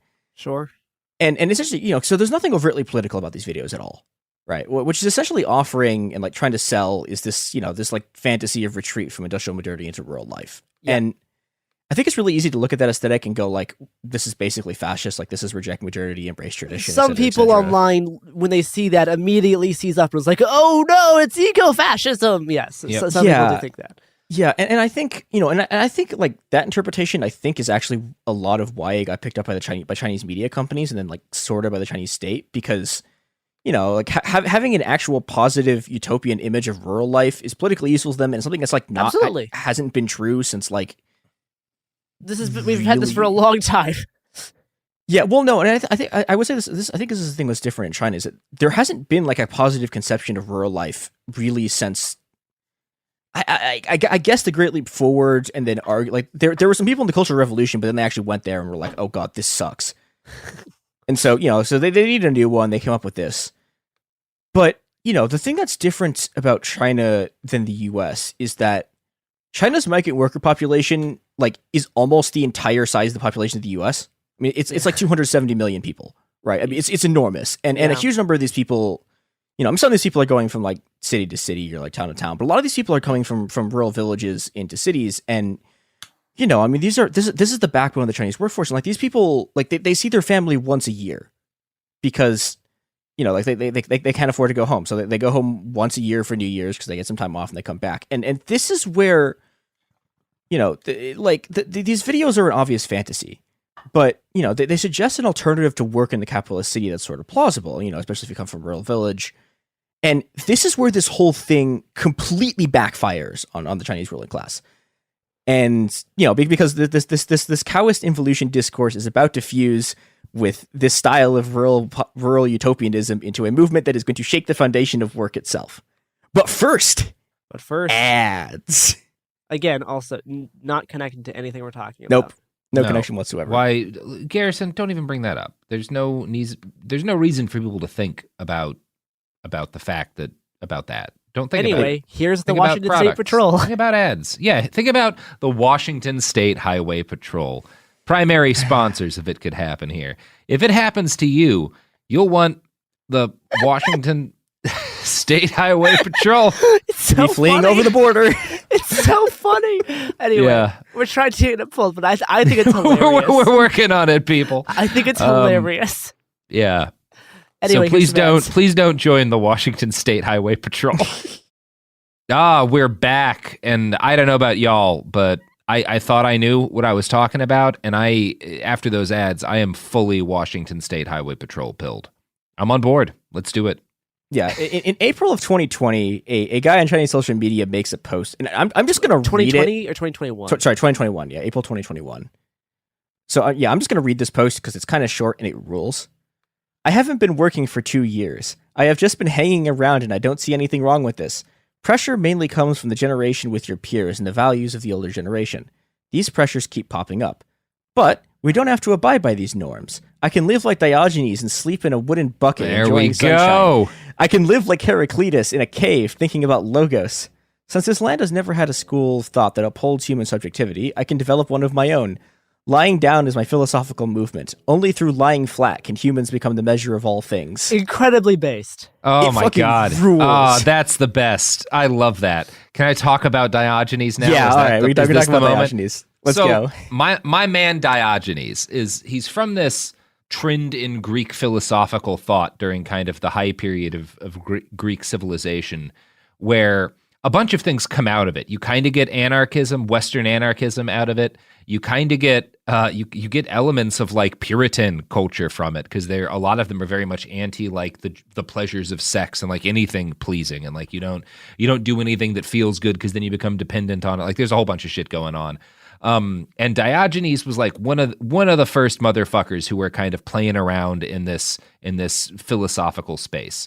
And when he gets into, so his early life is, his dad is kind of a grifter, it sounds like. We know that he got in trouble, he and his dad got exiled for debasing currency, which could be as simple as they were watering down, for lack of a better term, like the gold or silver in currency with less precious metals and hiding it in order to make a profit, right? And like keep the extra gold. That could be what they were doing. It also could have been it could have been political, because some people who were doing this in Sinop, I think is the city, which is now in Turkey, were doing it for political reasons. We don't really know why, but there's actual documented archaeological evidence of this, including right around the time he would have been a child. We found from that period a cache of debased gold and silver coins that had been destroyed. So someone had like realized they'd been debased and destroyed them so they couldn't be used. So there's evidence. Anyway, he and his dad get exiled, which means from an early stage, he goes from being somewhat of means. If your dad's making the currency, you're probably not like a poor family. And then they get kicked out of their city-state, and they're like kind of stateless. And so Diogenes evolves over time and like gets into philosophy. He tries to, there's this, I always forget the name of the guy that he loved at first, but there's this philosopher who's like, this cynical, like that's the school of thought he comes from. He's like a cynic that Diogenes really wants to study from. And the guy like assaults him as Diogenes is like, hey man, I want to learn from you. Like he like hits him or something. This keeps happening. And eventually he's like, this guy is like, why do you keep doing this? And Diogenes is like, you have something I can learn from. And so I don't really care what you do to me. I'm gonna keep persisting. And so he becomes this guy's student, yada, yada. And the guy who he becomes the student of is like kind of a poser, because he's talking about like, we need to give up, these kind of like pleasures of like civilized life and return to a more simple time and like not enjoy all of these, the benefits of wealth. But he's also a rich guy and he doesn't give up his money. And Diogenes is like poor as hell and stays that way. And so he becomes famous he goes to Athens and he becomes famous for a bunch of like troll shit. We don't actually he wrote like 10 books. We don't have any of them. So we don't actually like know what he actually wrote in his philosophy. We just have stories from other philosophers, and it's all Diogenes being a fucking troll. So like on one occasion, one of his big things was he believed that people that if something was an acceptable behavior, it was an acceptable behavior everywhere, right? And so the start of this was in Athens, you were supposed to go buy your food in the market, but you weren't supposed to eat it there. That was like considered rude, like kind of obscene almost. And Diogenes would like get food and usually by begging, because that was the way he got everything. He had no money. He would like get food and he would eat it right in the middle of the market. And everybody was like, that's disgusting. And Diogenes would be like, well, if it's okay for me to eat, it must be okay for me to eat here. That's great. Diogenes took it a little bit further than that. I can see a few ways you could take this. He extended that to, if it's fine for me to urinate or shit, it's fine for me to do it anywhere. Okay, well, and that is fine. I have no problem with that. He defended himself masturbating while looking at people in public as if this is okay for me to do in my bedroom, why can't I do this here, right? It's very, like, he's a troll, Diogenes. And he's also, like, again, the stories we have of him, he is like, uber anesthetic. So like at one point for a long time, the only thing he owns is a wooden bowl that's his cup and for his food. And then according to, legend, he sees this poor peasant child drinking from like cupped hands and he throws away his bowl and he's really angry. And he's like, God damn it, I spent all this effort carrying around something useless. Like I could have just been putting shit in my hands. Like, he's a very entertaining character and a very the fun, original Oogle. First one. Yeah, he's absolutely an Oogle. And he's just kind of like an endearing piece of shit is like his the idea you get, but also like smarter than, I mean, because fundamentally what Diogenes is doing is he's saying like, hey, all this stuff that we think is important and good about our culture and like valuable, what if it wasn't? What if none of it matters? Yeah, he's provoking the thing. And he's big into like one of his like the things he comes back to a lot is that like dogs are clearly happier than us and like better creatures than us, so we should just seek to be like dogs. And one of the ways he might have died is getting bitten by a dog and his bite getting infected. We don't really know how he died. The other thing about Diogenes, this guy fucking hates rich people. He despises them. He rules. And he's very funny about it. So Alexander the Great, apocryphally, maybe this probably never happened, but the story is that Alexander the Great comes to Athens, while he's on his blitz through conquering the known world, and finds Diogenes. And Alexander the Great was like raised by Aristotle, right? So he knows his philosophy guys. Like he's seeking Diogenes out because he's a fan of this dude, probably through stories that were told to him in the same way that like I'm telling them to you now. So he like comes up to Diogenes and he's like, oh my God, I'm Alexander the Great. I'm a big fan. If I couldn't be Alexander the Great, I would want to be Diogenes. And Diogenes responds, well, if I couldn't be Diogenes, I would just want to be Diogenes, which is a fucking flex. Probably never happened, but like incredible I want to read this meme that Garrison sent me because it happens. It's absolutely the perfect description of what this whole thing is sort of about. So, okay, this is me. Yeah. The philosopher Diogenes was eating bread and lentils for supper. He was seen by the philosopher, I don't know how to pronounce this guy's name, Aristippus, who was living doesn't matter, some dead-ass Greek motherfucker. Yeah, some guy who's about to get absolutely destroyed. Right. He's living comfortably, like flattering the king. Aristippus says, if you would learn to be subservient to the king, you would not have to live on lentils. Diogenes replied, learn to live on lentils and you will not have to be subservient to the king. Yeah. There's bird. All sorts of based shit like that. My favorite. But yeah, no, our guy, Anti-Work sub. Plato is like trying to define like a human in the simplest way possible. Oh yes. Yeah, like the Platonic ideal, and he comes to the conclusion that like, well, it's an unwinged biped. And Diogenes supposedly grabs a plucked chicken and says, behold a man! Like, I found a dude! Yes. Rules. He would famously walk around town in broad daylight with like a, what do you call it? Like a lantern, like looking around, and people are like, what are you looking for? He's like, oh, I'm looking for a man. He would like look at a dude and he'd like, I'm looking for a man. And as to say, like, none of you motherfuckers are people. Like, you all think that you're human beings, but you're really just pieces of shit. Like, he's just an amazing asshole. Sorry, that we should move back to anti-work, but that's who Diogenes is. It ties in, yeah. Yeah. But and this is the funny thing. Both American and Chinese like anti-work people both fucking love Diogenes. Absolutely. Yeah, very popular on r/anti-work. Yeah. And you know, and the thing I was reading about the like, you know, learn to live on lentils and you'll never like have to be subjugated by a king. That's a lot of what lying down becomes. So very rapidly, this whole thing spreads into this like really it's like a sort of astounding. I mean, you know, it starts out of a meme and it spreads incredibly quickly, and the CCP gets like really, really mad about this. So this starts in April, right? And in May, they have this like enormous media blitz where like the party's like outlet basically in Guangdong publishes like a 4-page long attack on the concept of lying down. Like the CCP, newspapers everywhere publish this stuff. Like the CCP like bans the term lying flat from WeChat. Yeah, and it's funny. It's just like, you know, they do this, but it's too late. Like it's already always everywhere. too late. Yeah, and you know, so part of what lying down is about, you know, you have this incredibly fast-paced, intense work culture. You have involution. You're working more and more, and you're getting nothing out of it. And lying flat is just going no. Like you just lie down. You refuse to work. But it's also more than that. And I think this goes back to the sort of broader conception of anti-work. So one of the slogans of this movement is don't buy property, don't buy a car, don't get married, don't have children, and don't consume. And, you know, the last part of this, which is implied, is don't work. And, you know, there's a lot sort of going on here. I mean, you have, you know, it's not just sort of a critique of like, we work too hard. It's about, you know, it's about the sort of whole system. It's about the sort of patriarchy involved in this. It's about this sort of like forced capitalist consumption. It's about like, you know, the fact that like literally a quarter of China's economy, China's GDP is like all this real estate bullshit that everyone knows is going to collapse. And even when it gets built, like sucks. Thank God we don't have anything like that here. Yeah, I know. It's great. One of the fun things about learning history is you get to just watch every country do exactly the same thing with their housing market. Like you can do Japan, do it, US do it. It's like, it's great. It's just like, you also get why to watch. Do you think this will work?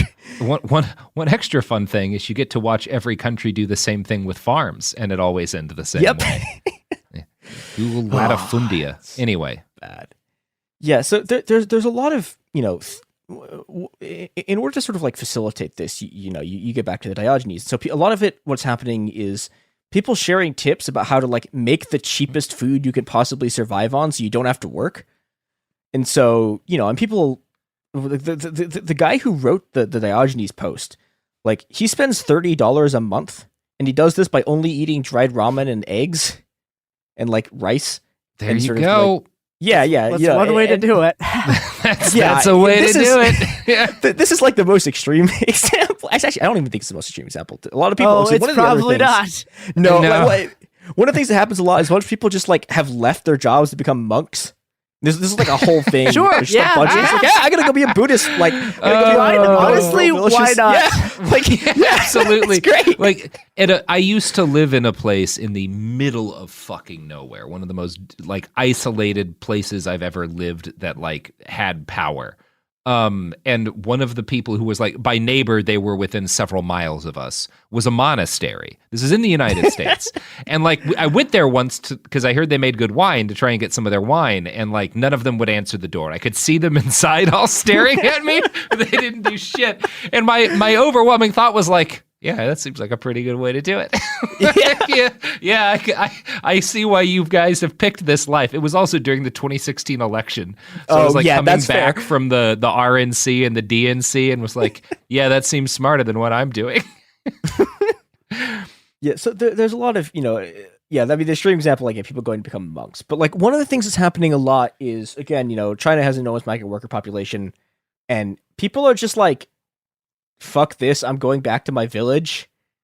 And so, and you know, and this is, you know, this is where they really screwed up with the YouTube stuff, because, you know, people, you know, they were gambling that, you know, you could just sell this as an aesthetic, and, you know, you can sell it as an aesthetic. Like Chinese TikTok has this integrated thing in it where like, if you plug like something to buy, it, like you can like click it and it'll take you like to a link, like to the thing it's selling. So, you know, and so yeah, they make an enormous amount of money out of this, but you know, the other side of that sword is a bunch of people were like, I don't have to work this, like, I don't have to work 996 in a city. I can just go home. Yeah. Mm-hmm. And so as you were talking about with the anti-work stuff, it's not actually possible for a lot of people to leave their jobs. Not everybody. So the solution to this was there's a sort of a culture that developed called petting fish, which but before you talk about petting fish, you said something about plugging things on TikTok, and like plugging like advertisements, and you know who also plugs advertisements, Chris? Oh no, is it us? It's Joe Rogan. It's It's Joe now. Rogan. But our new sponsor is the Joe Rogan Experience, brought to you by Honda. Honda, drive a car. Do fascism. Honda, really? Yeah, Honda, Garrison. Look, we're not nearly a big enough podcast to get a Toyota ad. Are you crazy? Yeah, that's what we can dream big. Yeah. I mean, that is the dream, to sell Toyotas. I mean, we could become used car salesmen in the Valley. All right, here's ads. We're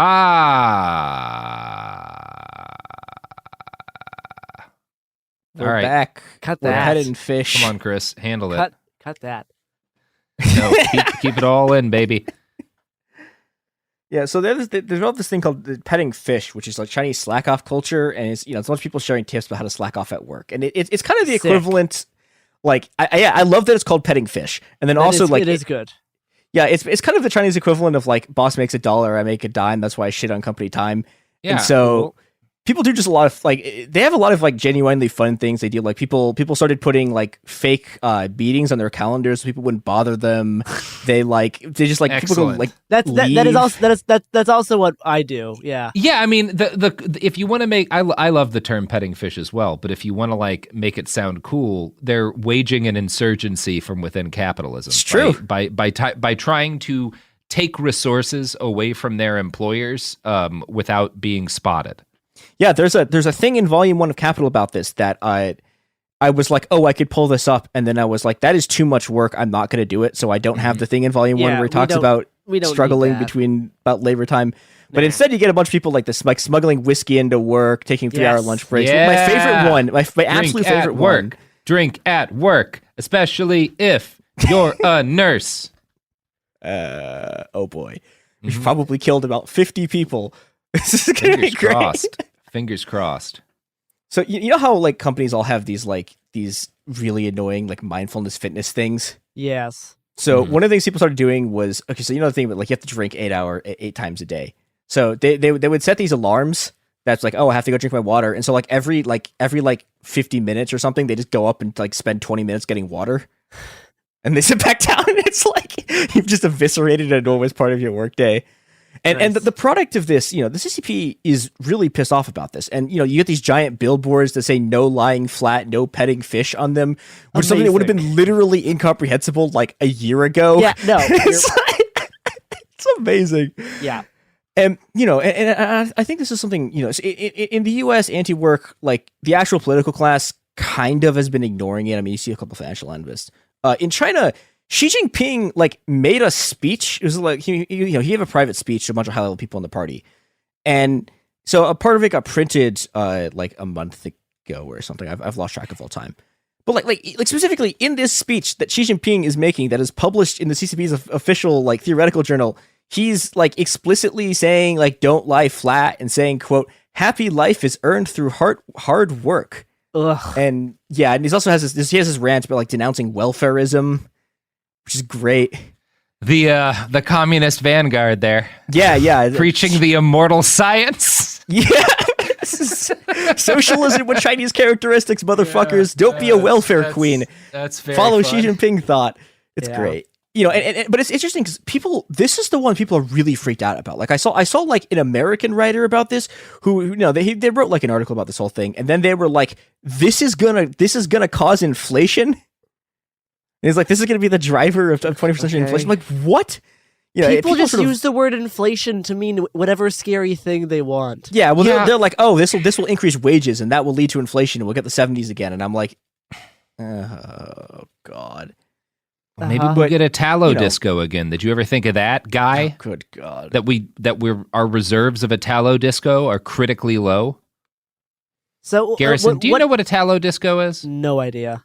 That's a shame. All right, let's continue. What type of like is there like any like you said this kind of stuff started to like move leftwards? Is there any like actual like leftist organizing in these types of places? So this is the thing I was getting to, which is that like, you know, people are starting to do reading groups, but the problem with leftist organizing in China is that, you know, so state policy in the past 3 years has been like, if you poke your head above ground, you get a... Hi, this is Jill Winterstein, host of the Spirit Daughter podcast, where we talk about astrology, natal charts, and how to step into your most vibrant life. And I just sat down with a Mini Driver. The Irish traveller said when I was 16, you're going to have a terrible time with men.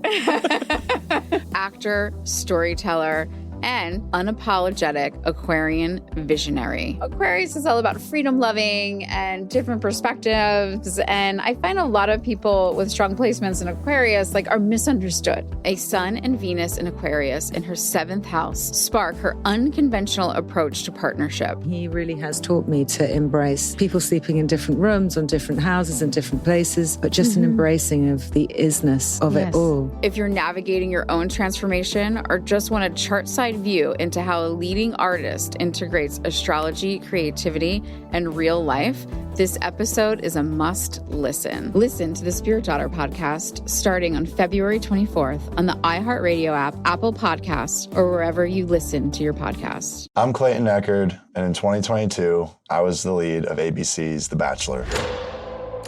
Unfortunately, it didn't go according to plan. He became the first Bachelor to ever have his final rose rejected. The internet turned on him. If I could press a button and rewind it all, I would. But what happened to Clayton after the show made even bigger headlines. It began as a one-night stand and ended in a courtroom, with Clayton at the center of a very strange paternity scandal. The media is here. This case has gone viral. The dating contract. Agree to date me, but I'm also suing you. Please search warrant. This is unlike anything I've ever seen before. I'm Stephanie Young. This is Love Trapped. This season, an epic battle of he said, she said, and the search for accountability in a sea of lies. I have done nothing except get pregnant by the Bachelor! Listen to Love Trapped on the iHeartRadio app, Apple Podcasts, or wherever you get your podcasts. What if mind control is real? If you could control the behavior of anybody around you, what kind of life would you have? Can you hypnotically persuade someone to buy a car? When you look at your car, you're going to become overwhelmed with such good feelings. Can you hypnotize someone into sleeping with you? I gave her some suggestions to be sexually aroused. Can you get someone to join your cult? NLP was used on me to access my subconscious. NLP, aka Neuro-Linguistic Programming, is a blend of hypnosis, linguistics, and psychology. Fans say it's like finally getting a user manual for your brain. It's about engineering consciousness. Mind Games is the story of NLP. Its crazy cast of disciples and the fake doctor who invented it at a New Age commune and sold it to guys in suits. He stood trial for murder and got acquitted. The biggest mind game of all? NLP might actually work. This is wild. Listen to Mind Games on the iHeartRadio app, Apple Podcasts, or wherever you get your podcasts. Welcome to the A Building. I'm Hans Charles. I'm Menelik Lumumba. It's 1969. Malcolm X and Martin Luther King Jr. had both been assassinated, and Black America was at a breaking point. Rioting and protests broke out on an unprecedented scale. In Atlanta, Georgia, at Martin's alma mater, Morehouse College, the students had their own protest. It featured two prominent figures in Black history, Martin Luther King Sr. and a young student, Samuel L. Jackson. To be in what we really thought was a revolution. I mean, people were dying. 1968, the murder of Dr. King, which traumatized everyone. The FBI had a role in the murder of a Black Panther leader in Chicago. This story is about protest. It echoes in today's world far more than it should, and it will blow your mind. Listen to the A Building on the iHeartRadio app, Apple Podcasts, or wherever you get your podcasts. Arrested. So, you know, I mean, in 2018, for example, there was a strike at JSIC, and, you know, a bunch of student groups who'd been organizing for a long time, like, tried to do solidarity with it, and they all got arrested. The people who led the strike got arrested. All the students who were doing solidarity got arrested. People got arrested for, like, like dancing with like university students got arrested for like dancing with the people who were like cleaning the floors. So God. It's the that's level, a little bleak. Yeah, like the emotional science repression. Yeah, like it's incredible. And like and the other thing that you can see about this was so for example, there was a guy doing like delivery driver organizing. It was kind of weird. He was like kind of an entrepreneur, kind of doing delivery driver organizing. Like he got arrested. And then, like a couple of weeks later, the CCP was like, "Oh, we're gonna like do things to improve the conditions of delivery drivers," and who knows if that's gonna happen. But like, basically, like anyone out for some reason, the people in the tech sector have been able to get away with more for reasons that are probably class based, and I think the CCP doesn't take them seriously in the way that they do with students and factory workers. Yeah, but. And actually, I mean, the fact that the tech workers like kind of recently, like there was a tech worker thing calling for like democratic control of production, which is wild. But other than those guys, like you can't stick your head up, you get flattened. So this has sort of been the result of this, which is this like, the sort of the like lying flat is this, it's this mass decentralized movement that, there's no one to hit with a hammer. And and I think like okay, so one of the other quotes that's been going around about lying flat is it's a poem. It doesn't poem as well in English, but this is the best we've got. Lying flat is to not bow down. Lying flat is to not kneel. Lying flat is to stand up horizontally. Lying flat is a straight spine. And so what's basically happening here is it's a combination of the tendencies you see in the U.S. where, a bunch of people, terrible jobs, realizing that everything's pointless. And then also this is a way you can like fight your boss without like the police showing up. Yeah. And so there's some interesting like political stuff. So there's if you look at the document, there's a bunch of memes here because they're great. So there's been a thing with these people talking about how people are leaks, which are like they're leaks, they're harvested over and over again. And they're being exploited, and like the plants. Yeah, yes, the plants, like the plant. leeks, you eat. And so they have this thing. It's leeks that lie flat cannot be so easily harvested. And it's just like a knife going like a machete, like trying to swing at a bunch of leeks, but the leeks are flat, so they can't hit them. And I like that too. I see what you did. I like all of this. Yeah, yeah. It's and so what the product of this is that this stuff has actually been effective enough that the CCP. Like, the CCP is taking it seriously, but, there's not much they can do about it because, like, if someone's just like, oh, I'm going to go from a job that's really high stress to one that's less high stress, like, are you just going to arrest them? Like, what are you going to do? And so this has been building for a while now. And I don't know, who knows exactly, like, where it's going to go, but it's already... it's something that people can do as an individual in a place where organized political action is impossible in a way such that, their individual actions have a collective effect, but one that can't be just, pounded down. Yeah. I mean, it is certainly interesting to see two completely separate, like anti-work style movements arise basically around the same exact time with the same exact points. If you're in totally different languages, right? If you're someone who's interested in massive global revolutionary change, this should probably be a thing that you are looking at and studying and thinking a lot about, because perhaps while we're arguing about shit that people started talking about in the 1870s, this might be a better thing to do than that, because it seems like there's some potential here. Yeah, and I think. Yeah, I mean, if any actual revolutionary project that makes the world better is going to have to be international. Yep. And that's been, that's been the bane of all revolutionary movements forever. But, okay, so we have, we have something the Chinese and the American working class agrees on, which is Diogenes is based and work sucks. Mm-hmm. Yep. Yeah, so as you go forward into your life this week, take a page from Diogenes' book and go shit on the floor of a free people. Shit on the floor of a free people.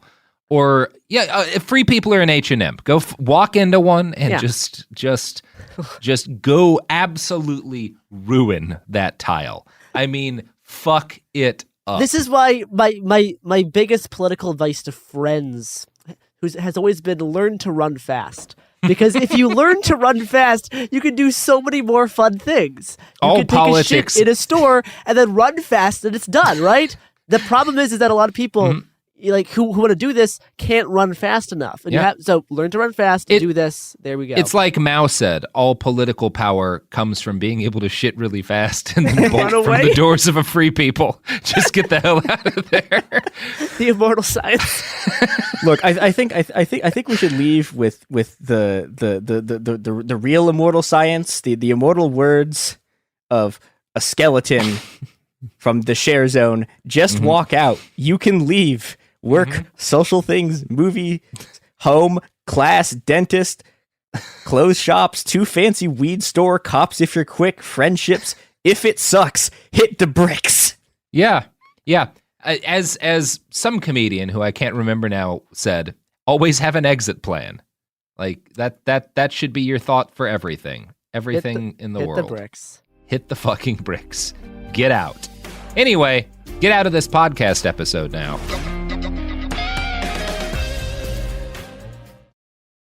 From Cavalry Audio comes the new true crime podcast, The Shadow Girls. I always wanted to know what it felt like to kill somebody. And he started laughing. Prosecutors described him as a serial killer savant, picking up these girls, getting them in a position of vulnerability. When he got a hold of their neck, that was it. I'm Carolyn Osorio, a journalist and lifelong resident of the Pacific Northwest. I grew up near the banks of the Green River and in the shadow of the killer that bears its name. How many times did you bring the camera to one the river? Time. Just one time? One time. He started fantasizing about having sex with his mother. Then he fantasized about killing her. But this podcast isn't only about tracking down the killer. It's about the victims. We stayed in the woods. He always liked to go to the woods. She was just, to all of us, kind of strange.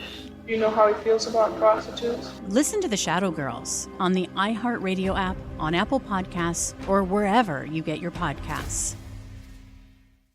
Give us your attention, we need everything you got fast. Waiting on reparations, we be the illest podcast. Tune in every Thursday, politics and wordplay. We fight for the people cause they got us in the worst way. From the Hill to Brazil, Bombay to Kanye. From the left enclave to what the neocons say. Every Thursday, cop the heady conversation. And break us off with some bread cause we waiting on reparations. Listen to Waiting on Reparations on the iHeartRadio app, Apple Podcasts, or wherever you get your podcasts.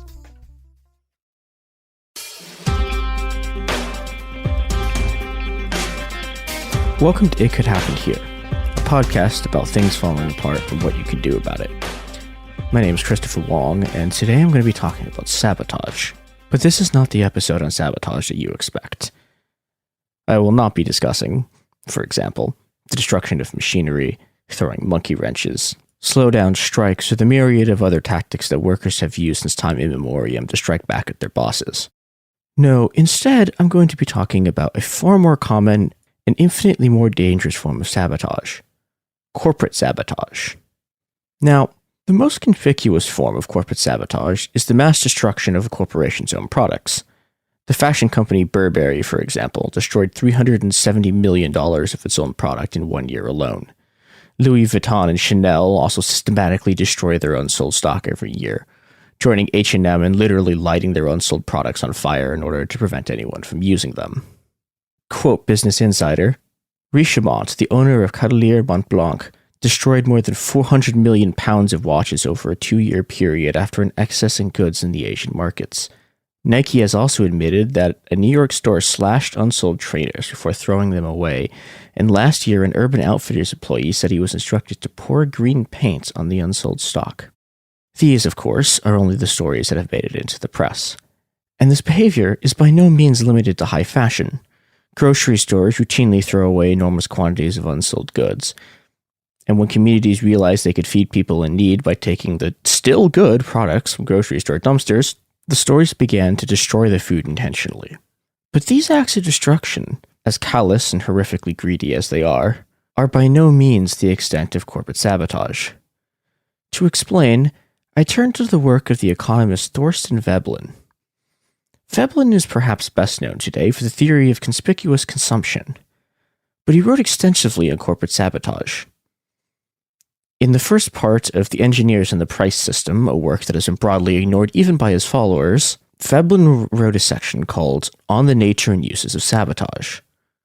From that work, writers and speakers who dilate on the meritorious exploits of the nation's businessmen will not commonly allude to this voluminous running administration of sabotage, this conscientious withdrawal of efficiency that goes into their ordinary day's work. We are not used to thinking of the ordinary work of a corporation being sabotage. But for Veblen, there was no other explanation for what he was seeing.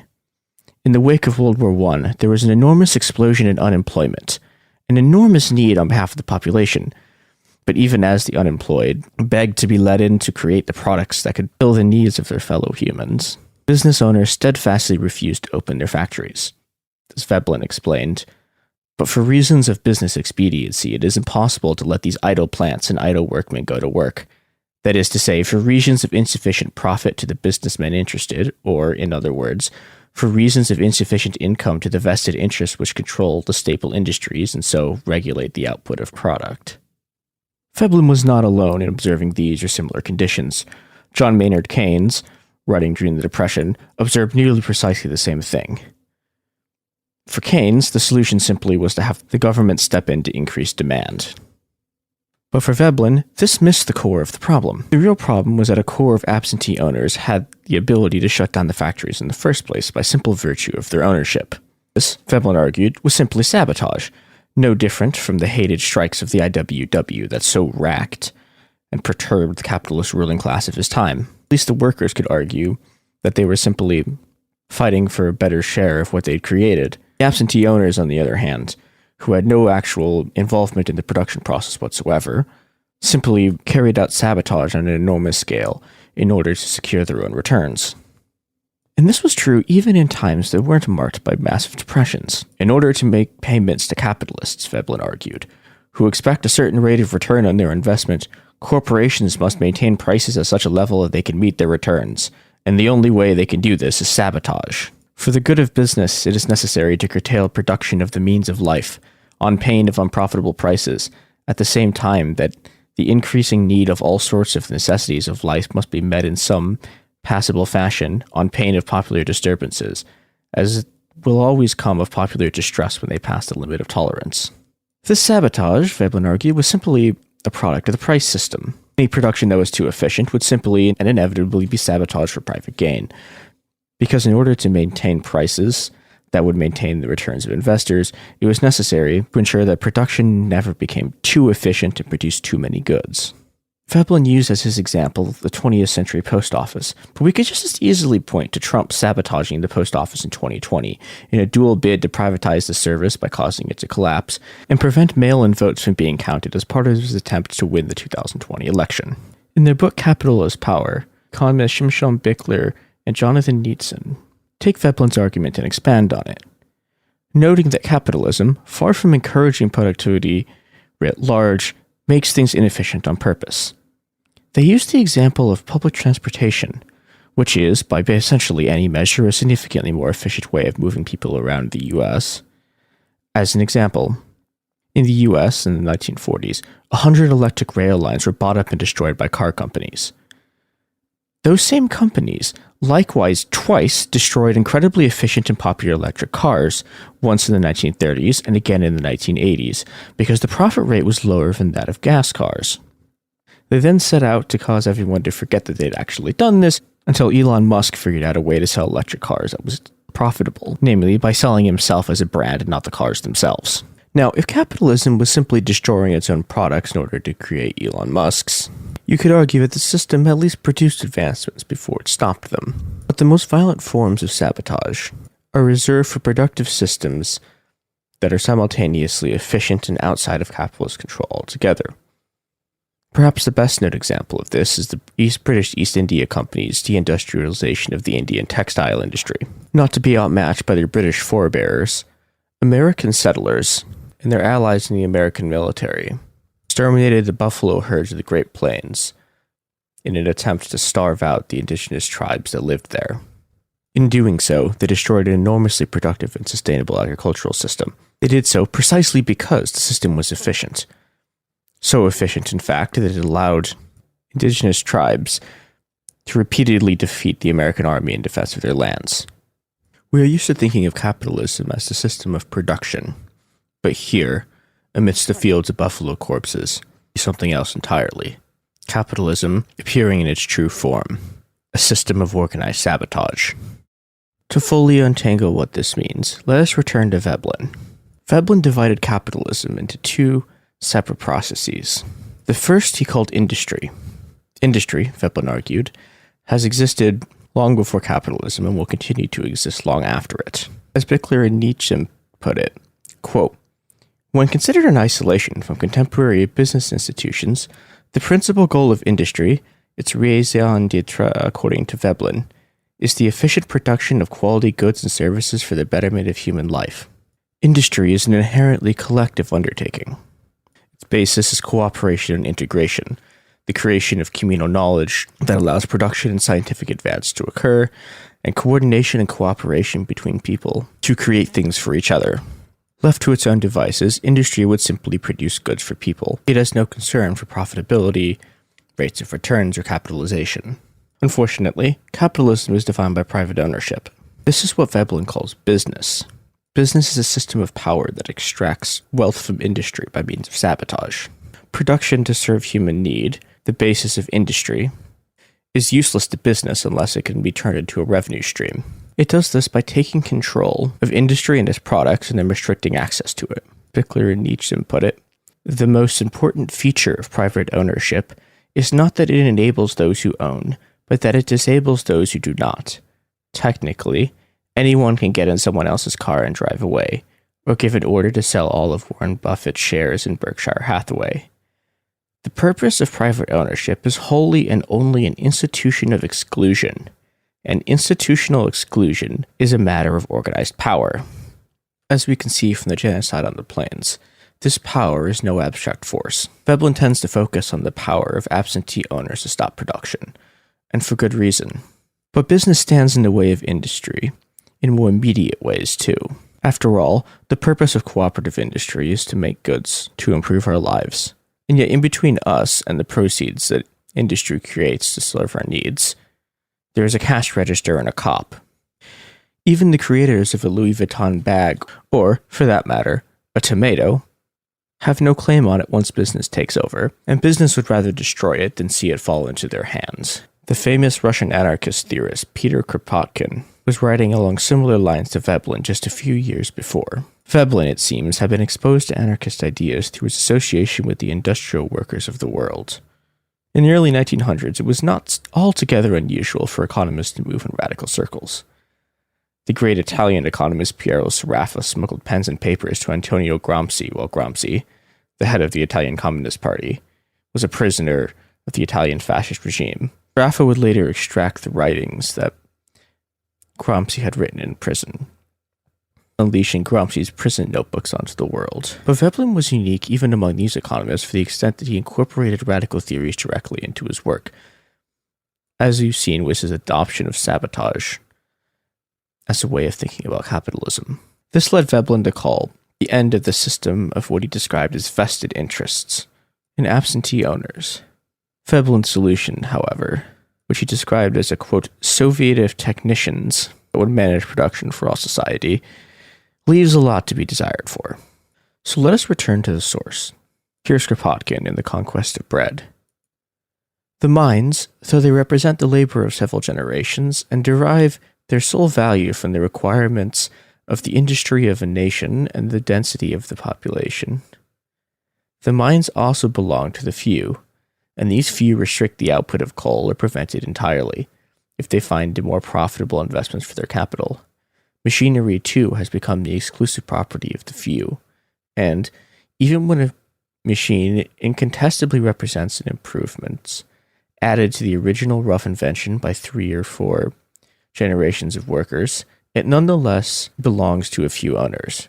And if the descendants of the very inventor who constructed the first machine for lace building a century ago were to present themselves today at a lace factory in Bale or Nottingham and demand their rights, they would be told, "Hands off, this machine is not yours," and they would be shot down if they attempted to take possession of it. Here we see the competition between two different kinds of rights. On the one hand, the right of industry, the right of creativity, the right of those who produce and care for each other to be able to determine where the proceeds of their labor go. From industry's point of view, this is to each other, to those in need, and to society as a whole. On the other hand, there is the right of property, the right of men with guns to throw oysters into the ocean because it's not profitable for anyone to eat them. Capitalism has developed a myriad of iterations of precisely the same principle, and the world is now infested by them.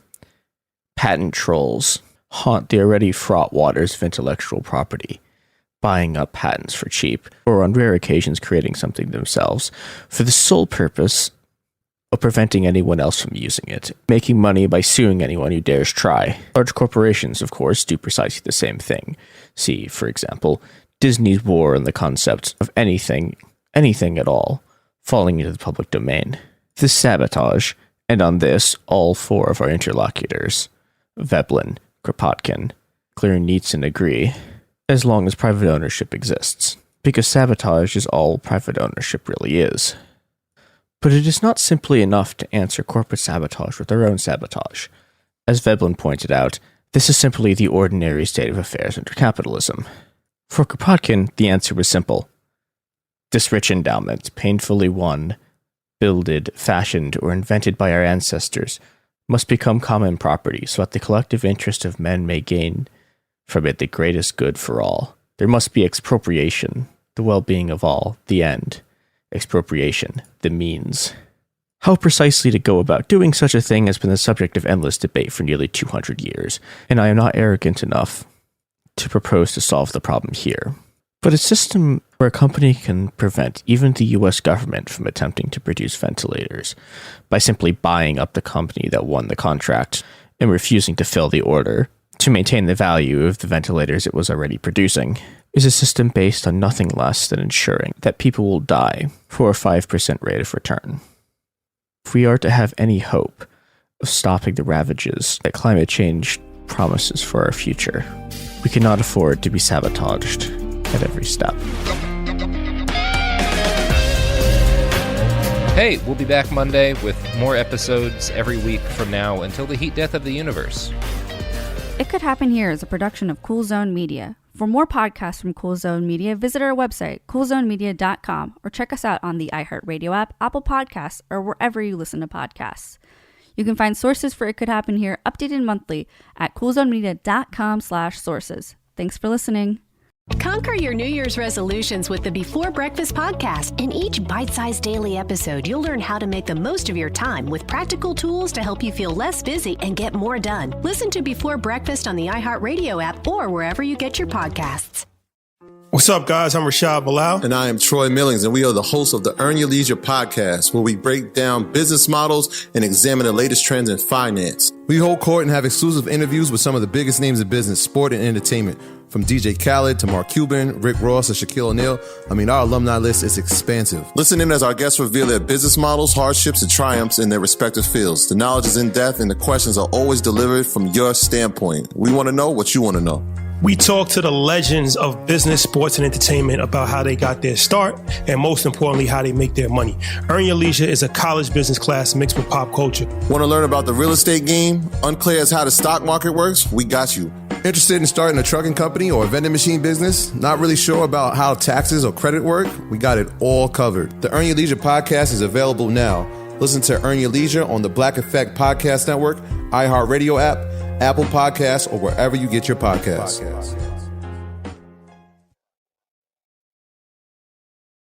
Here's to the great American settlers, the millions of you who settled for unsatisfying jobs because they pay the bills. Of course, there is something else you could do if you got something to say.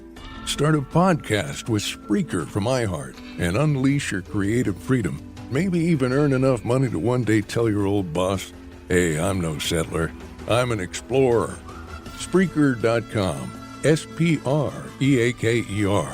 Hustle on over today. Hi, it's Jill Winterstein, host of the Spirit Daughter podcast, where we talk about astrology, natal charts, and how to step into your most vibrant life. And today I'm talking with my dear friend, Krista Williams. It can change you in the best way possible. Dance with the change, dance with the breakdowns. The embodiment of Pisces intuition with Capricorn power moves. So I'm like delusionally proud of my chart. Listen to the Spirit Daughter podcast starting on February 24th on the iHeartRadio app, Apple Podcasts, or wherever you listen to your podcasts. I'm Clayton Eckerd. In 2022, I was the lead of ABC's The Bachelor. But here's the thing. Bachelor fans hated him. If I could press a button and rewind it all, I would. That's when his life took a disturbing turn.